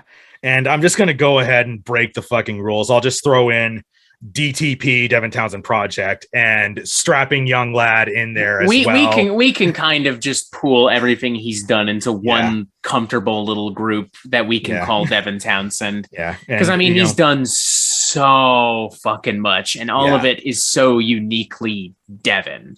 Yeah. He was even fucking Steve Vai's fucking singer way back in the day. Like in like the early 90s. I don't know if he still had his... He was also in like a blues soul project called Casualties of Cool in the early 2010s. Yeah. He is a very, very busy man. I don't think it's possible for this guy to do anything wrong. Even his the Snuggles and Cuddles album he put out recently, it's listenable, even though it's like part of like a multimedia project. It is pretty solid. It's ambitious. And that's something I love about Devin. Like, I don't love everything he's done, but everything he's done is different. Everything is really ambitious, and you can tell it's coming from somebody who is extremely passionate and extremely talented and extremely intelligent. You know, it's not just some fucking dumb kid who just learned how to play guitar. Yeah. Like, the only negative thing I can say about him is that he doesn't have his skullet anymore. Agreed. Yeah. Unironically agreed. Like, you know, he still looks like a badass as like pure bald, but like that skullet just fucking ruled. Like, you know, like people say Hulk Hogan had the best skullet. Like, Devin Townsend, hold my beer. It's Devin all the fucking way. I mean, it's such an iconic look. Yeah.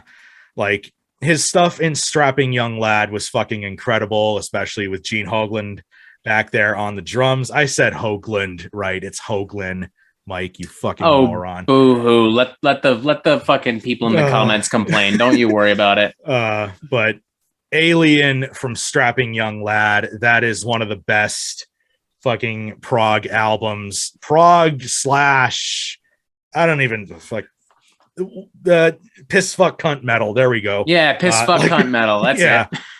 We'll just call it that. That is one of the best albums of this century, to be honest. Of course, the Ziltoid stuff, that is fucking... I love those fucking records. That is prime fucking Devin Townsend. It's like if Star Wars was stupider, but still good. Yeah.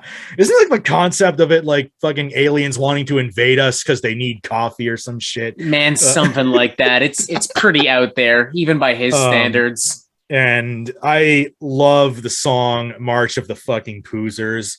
That is such a heavy marching fucking anthem. The video for it is fucking hilarious with the singing butt monsters. I don't even know what the fuck they are called, but yeah, it's fucking fantastic. With those albums too, like Devin kind of created a mascot that's like immediately recognizable.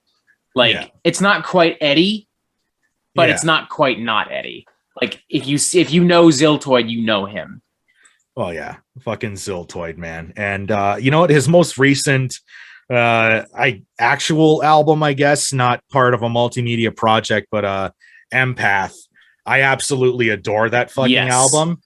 Like it's, I hate to use the word accessible, but it sounds a little bit more accessible by today's standards, but it's still, which is weird because it's such a bombastic and excessive record.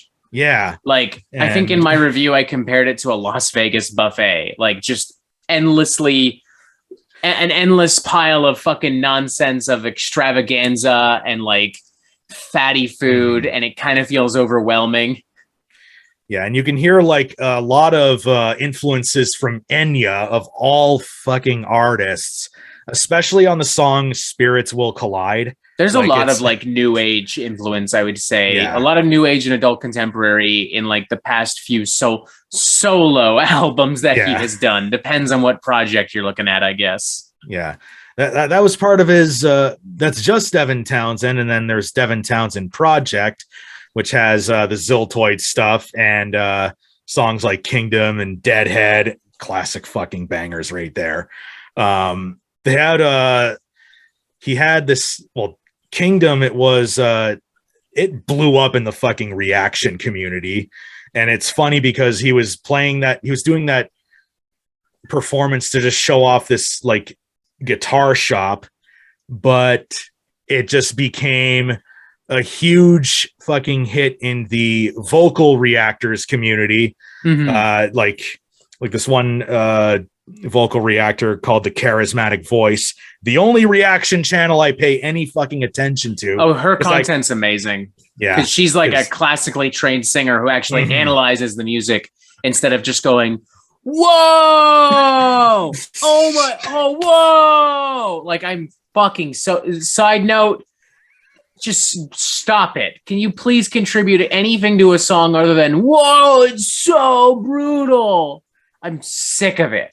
I'm a rapper, and this is the first time I've heard metal. What? Anyways. Or even like even Nick Nocturnal, Trenches just did it is Nick Nocturnal. Yeah, Trenches just did a collab with him. Yeah. Like, and I'm just like, bro, this guy, like, anytime he hears a breakdown, even if it's shit, he'll just go like, oh man. Oh, like, I'm just like, dude, whatever. You hear this shit all the time. Relax. Yeah, but like Charismatic Voice, and it's one of the few I actually follow because I feel like I can actually get something out of watching that fucking channel. And the way she just described his singing patterns and everything was just fucking incredibly fascinating. And she actually interviewed Devin like a couple months later or something like that. And it is one of the best interviews I have seen on YouTube. I didn't even know that. I'll have to check that out. Like, and they just started talking about tea and coffee and of all fucking things. And yeah, it's a great fucking interview. But that just goes to show just how, like, he's just an insanely likable person, which is strange to say about a metal artist. Yeah, but it's true though. Like, I don't know. Like, I've never met the guy, and I feel like I know him because he's so open and so honest and so down to earth, despite making such bizarre, over the top in the cosmos music. Yeah. Like, he's almost like, I've described it in our Discord. He's like metal's equivalent of like Steve Irwin or Mr. Rogers. It's like, the triangle. That's actually a great analogy. Yeah. Like, he's just almost too wholesome to be a metalhead. Like, he had, I'm glad I remembered this. He actually had Chad Kroger collaborate with him on Empath. Yes. He did backup vocals on, I can't remember what song it is right now. He managed to make Chad fucking Kroger sound cool.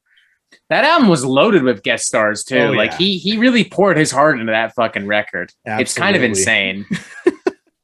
But Devin Townsend, my number 2 guy.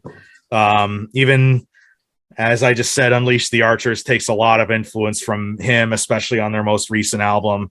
A lot of fucking bands are influenced by him and everything like that. And he's influenced by a lot of stuff that you wouldn't think he'd be influenced by. But he's the man, the myth, the fucking legend.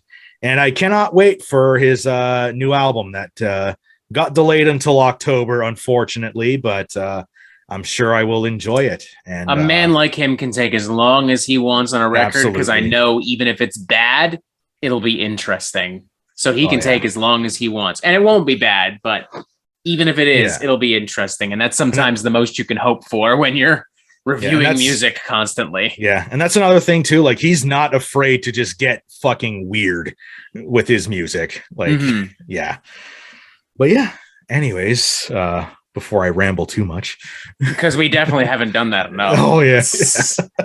Been here for 2 hours at this point. Holy shit. Oh shit. Oh no. On the bright side, we're nearing the end. So I don't have a ton to say about this next band, not because there isn't a ton to say, but because there's nothing really to say that hasn't already been said. Mm-hmm. They are, without question, the most well-known, the most influential Canadian rock band ever. One of the biggest rock bands in general. I have a strong feeling they're going to be on your list as well. So let's just say it together. 3, 2, 1. Rush. Yeah, absolutely. Like, what the fuck can I even say that has not already been said? Like, there is not a prog rock or metal band alive that does not worship the ground that Rush stands on. Pioneers of both genres. Their early records, which are more straightforward hard rock, are still fantastic. Like songs like, Working Man and like In the Mood, they're great fucking songs. And as they get more progressive on other records, there's just so many fucking jams. I don't even really know where to begin. And they've done so many fucking records like Fly By Night, Caress of Steel, 2112, Farewell to Kings, Permanent Waves, like tons and tons of records with tons and tons of hits. There's definitely a bit of a dip as the 80s and 90s roll on, but for the most part, these records are still solid.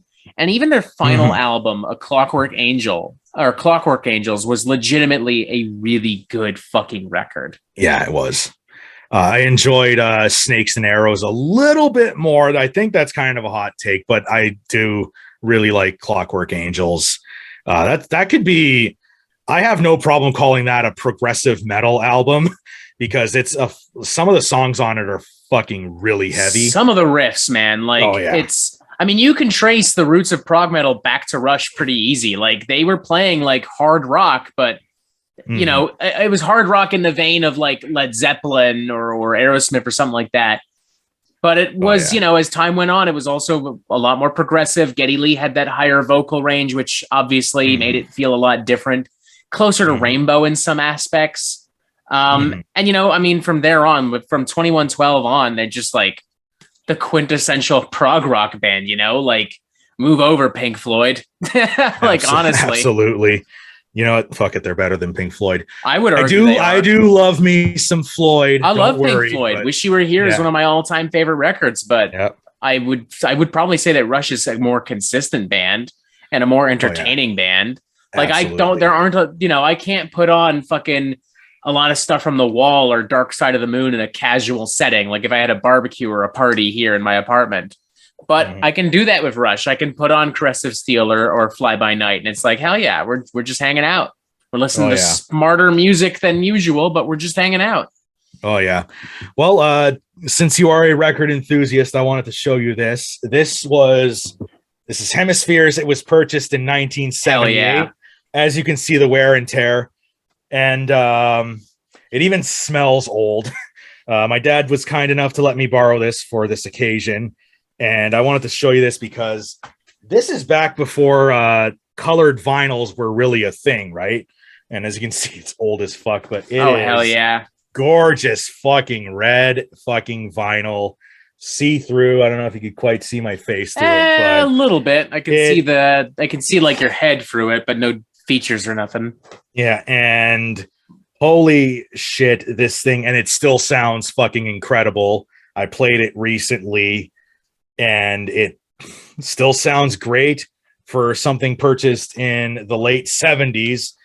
This album, well, this copy of this record is older than both of us, so but yeah, I wanted to show that because it's fucking beautiful.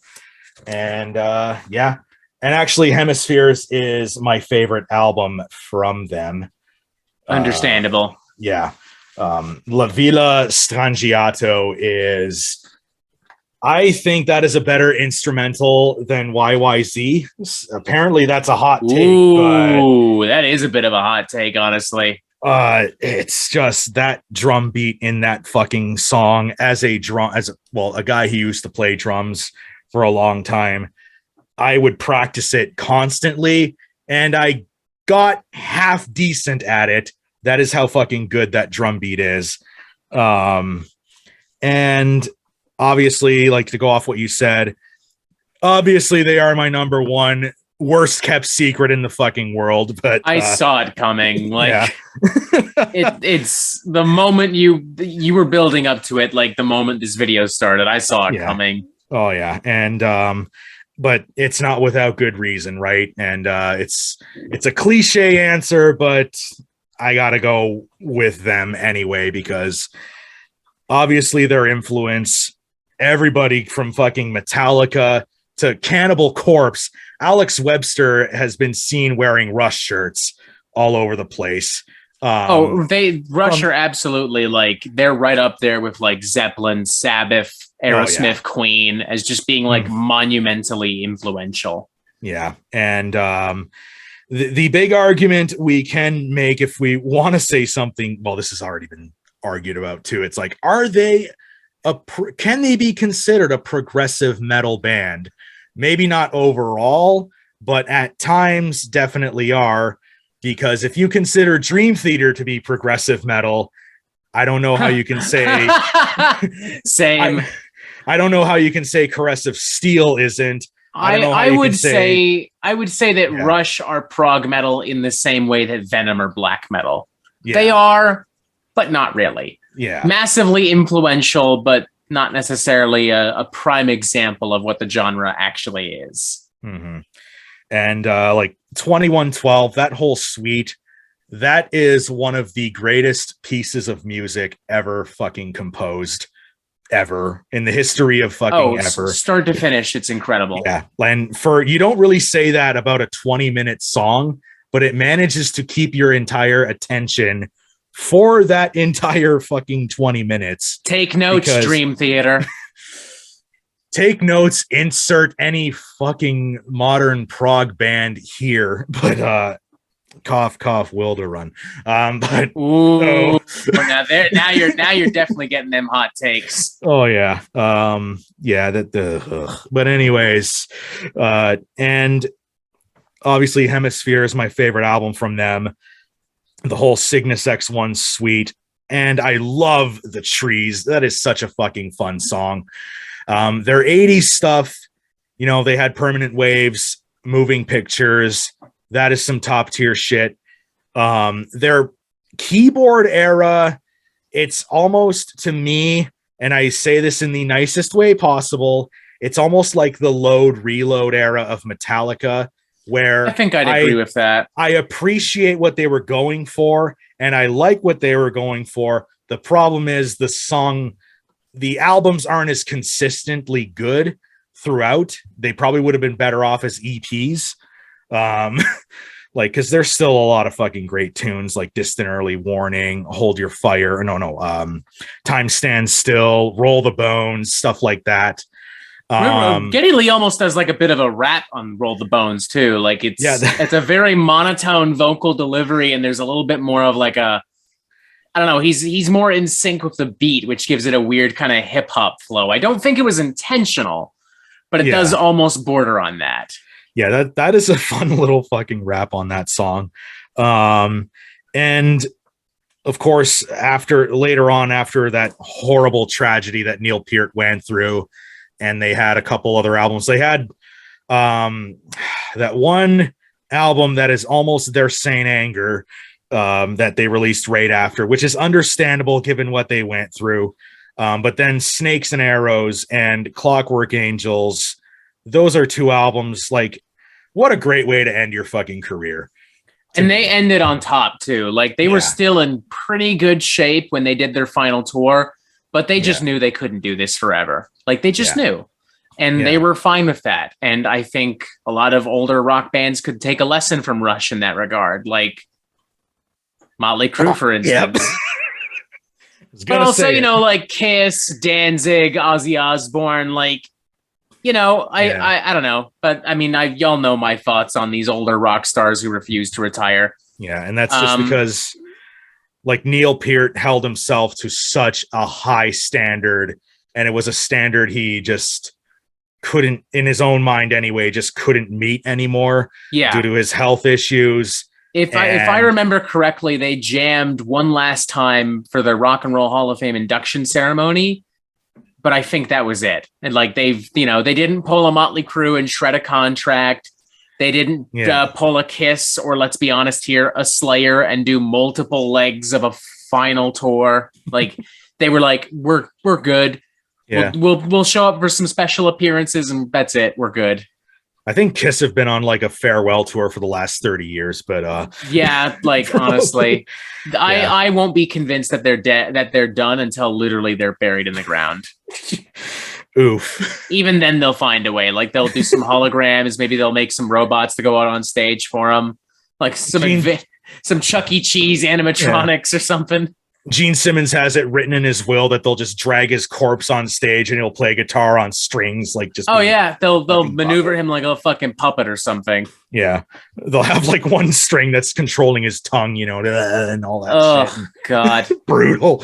But yeah, they ended on top. Ended at the top of their game, and obligatory rest in peace, Neil Peart, you fucking legend.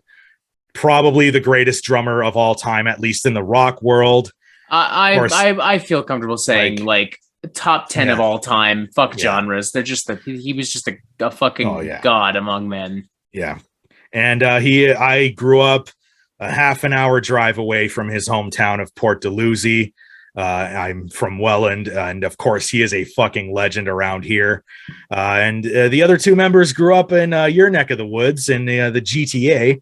That is correcto. And I will say, I've seen Geddy Lee out and about in the city. Like, you can... Oh, yeah. Yeah, I've seen him in coffee shops. There was a Jewish deli near College and Spadina, Kaplansky's. It's long gone now. Rest in peace, Kaplansky's. But I straight up saw him in there once, and I almost went over to say hi, but he was reading a book and then he left. Yeah. And before they're long gone. I miss Kaplansky's. They even had a sandwich on the menu named the Getty. Nice. That's awesome. Yeah. If you attend Blue Jays games, you'll see him there definitely, because he's a season ticket holder, a huge baseball fan. So there's that. And fucking legends. I don't know. I don't know how I wouldn't have put him at number one on my list, but all hail Rush, the greatest Canadian band of all time, in my opinion, as far as I'm concerned. Do you have any more bands on your list at this point, or has there been so much overlap? That's it for me. I'm counted down. I'm all done. Hell yeah. Yeah. All right then, ladies and gentlemen, I guess it's time for me to reveal my official number one favorite Canadian band. This should not be a shocker. Anyone who is shocked needs to not be that, because what the fuck? It's Voivod. From Sanguinet, Quebec. Voivod isn't just my favorite Canadian metal band. They're one of my all-time favorite bands, period. Like, I love everything about this band. Their fusion of like thrash and speed and progressive metal is visceral, cutting edge. I love the avant-garde flavors. Like, these guys maybe not as influential as some other Canadian thrash bands we've mentioned, like Anvil, Exciter, but they were without question more successful than these bands. Yeah. Like they definitely had a much bigger impact. And it's because they just had a much more unique sound and vibe. Like you can go all the way back to War and Pain and Roar, and that is some of the most visceral, bloodthirsty thrash and speed metal ever. And then you get to Killing Technology, which is just like a hurricane of blistering thrash prog metal madness. And then you get to Dimension Hatros and Nothing Face, where they're starting to get very obtuse. They're starting to write concept albums. And, even some of the 90s stuff like Angel Rat, The Outer Limits, Negatron, there's some decent stuff there. Jason Newsted famously joined the band for a bit in the early 2000s. The Newsted era, not my favorite. It's not. It's bordering on dad rock for a bit, or like Voivod's equivalent to dad rock. But thankfully, ever since 2013's Target Earth, they've been on a roll once again. They won a Juno for their last album, The Wake. Synchro Anarchy earlier this year is one of the best albums of 2022. What I love about them is that they can play with such a familiar palette of ideas. Like, Voivod by now, the angular riffs, the weird sketchy patterns, the sci-fi lyrics, robotic vocals, none of that is new for Voivod, but they at this point, remarkably, they can find a way to take all of that and make it still pretty fresh. Like, and even the production of Synchro Anarchy, like it's very much inspired by a lot of events they were doing throughout COVID, like a live EP that they had put out, a streaming event that they had done. They recorded the entire album live. So there weren't multiple takes. There weren't like, okay, we're going to redo this guitar part. Everything you're hearing on the album, they played it. Like that's just them doing it. And that's amazing to me, because I don't think there are a lot of other older thrash bands that could just play an album through and record it in one go and then chop it up for a record. Like, nice. Voivod's talent is absolutely immense, absolutely insane. I fucking worship the ground Voivod stands on. I've got a bunch of records autographed from them. I've met Snake multiple times. I've interviewed him here on the Metal Meltdown. That was a good interview, by the way. I liked it. Thank you very much. It hurt me a little bit to not see them on their most recent tour, because they were in Toronto about a month ago, but c'est la vie, duty calls. I have other things that need to be happened. I work for a big company, so sometimes they are just more important. No offense, Voivod. And you had a wedding to plan this month too, so like that too. Congrats, by the way. Thank you. I mean, I love Voivod. I don't know. I've talked about these guys so much on the Metal Meltdown. I don't really know what else to say. Yeah. I do want to say, going back to some superhero stuff with Spider-Man and Sum 41, I love Voivod's cover of the Adam West Batman theme. I forgot all about that for a second. That is a fucking fantastic cover. And to go off what you said about their Jason Newsted era, did you know that caused one of the greatest metal memes of all time? Because Jason Newsted had joined Voivod not too long after he left Metallica, and they were planning on going on like a stadium tour, or was it like a festival with Metallica as the closers. There was a big argument with Metallica's management if they wanted to bring Jason on there or kick them off that gig. And of course, the argument led to Lars screaming he fucking left the band. God, I forgot about that. Oh my God. So Jason Newsted era of Voivod gave us the greatest fucking metal meme of all time. God, that movie is insane. It is, you know what? As embarrassing as it is for them, it is the most watchable thing ever. I think it kind of occupies a territory like that Anvil documentary where I'm like, young bands need to see this. Like they need to understand that fame has consequences and sometimes they're not great. Like I actually, I mean, it's funny as fuck, but I also do legit like I think it's a great movie. I honestly do. There is no greater portrait of a band in such like I don't want there to be a Metallica biopic. I want them to just straight up do a movie about the production of Saint Anger, like an actual movie. Don't bother doing a standard biopic. Do a Saint Anger movie. Do it, because that's where the juicy shit is. Oh yeah. Well, that's pretty much what Some Kind of Monster is. But yeah, back to Voivod. That's fair, I guess. Yeah. Yeah.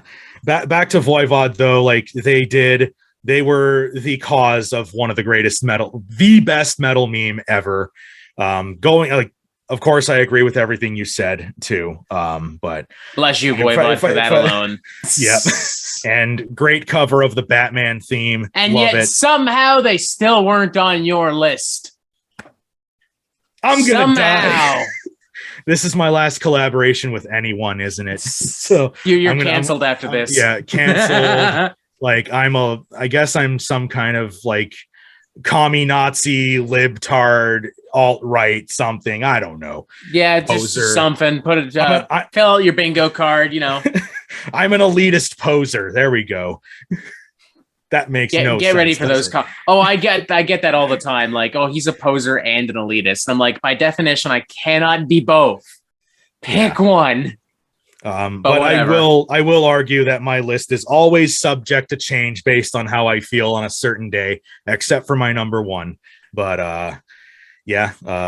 I mean, I can't argue with any of the bands we've talked about. Like, yeah. There are definitely some I like more than others, but I mean, we talked about a lot of great Canadian rock and metal, and that was exactly the purpose of this. So I have no argument. I'm good. Absolutely. Yeah. For the past 2.5 hours, and we're both sweating. I need a shower after this. I did not expect this to go as long as it did. So whoops. My bad. Yeah, but whatever. Hey man, it's all good. It's whatever. Fucking shit happens.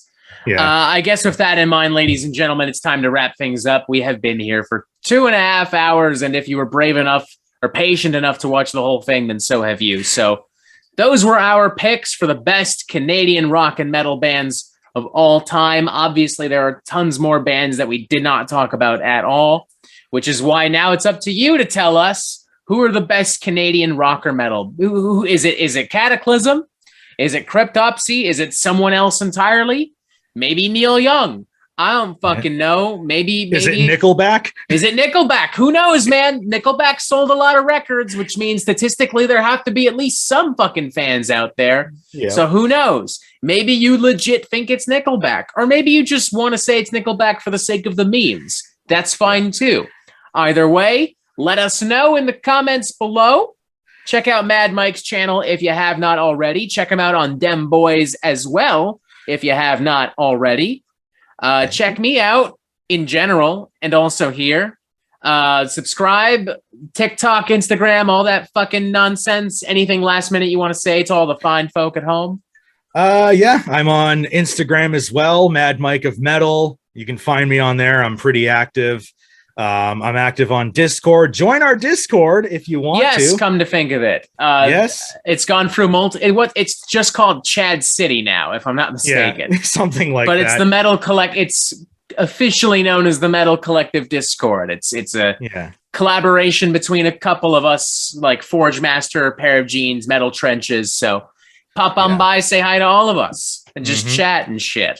And check out my Twitter. It's Mad Mike YouTube. It's not run by me. It's run by Donnie, the D in Dem Boys. And he just takes stuff I say out of context. Brilliant. We've given him lots of fuel, I think, shit. Oh, yeah. One of them, it's something about vibrators is the latest tweet. But I don't ask. Just don't ask. Some 41, Spider-Man, Chris Barnes. Oh, yeah. And Chad Kruger invented house music and vibrators. Oh, great. With help from Puff Daddy, of course. Yes. So Some 41 invented music, and along with Puff Daddy and Chris Barnes, added a little bit of E in there. And so that's basically me. And I got a couple of fucking videos on the way.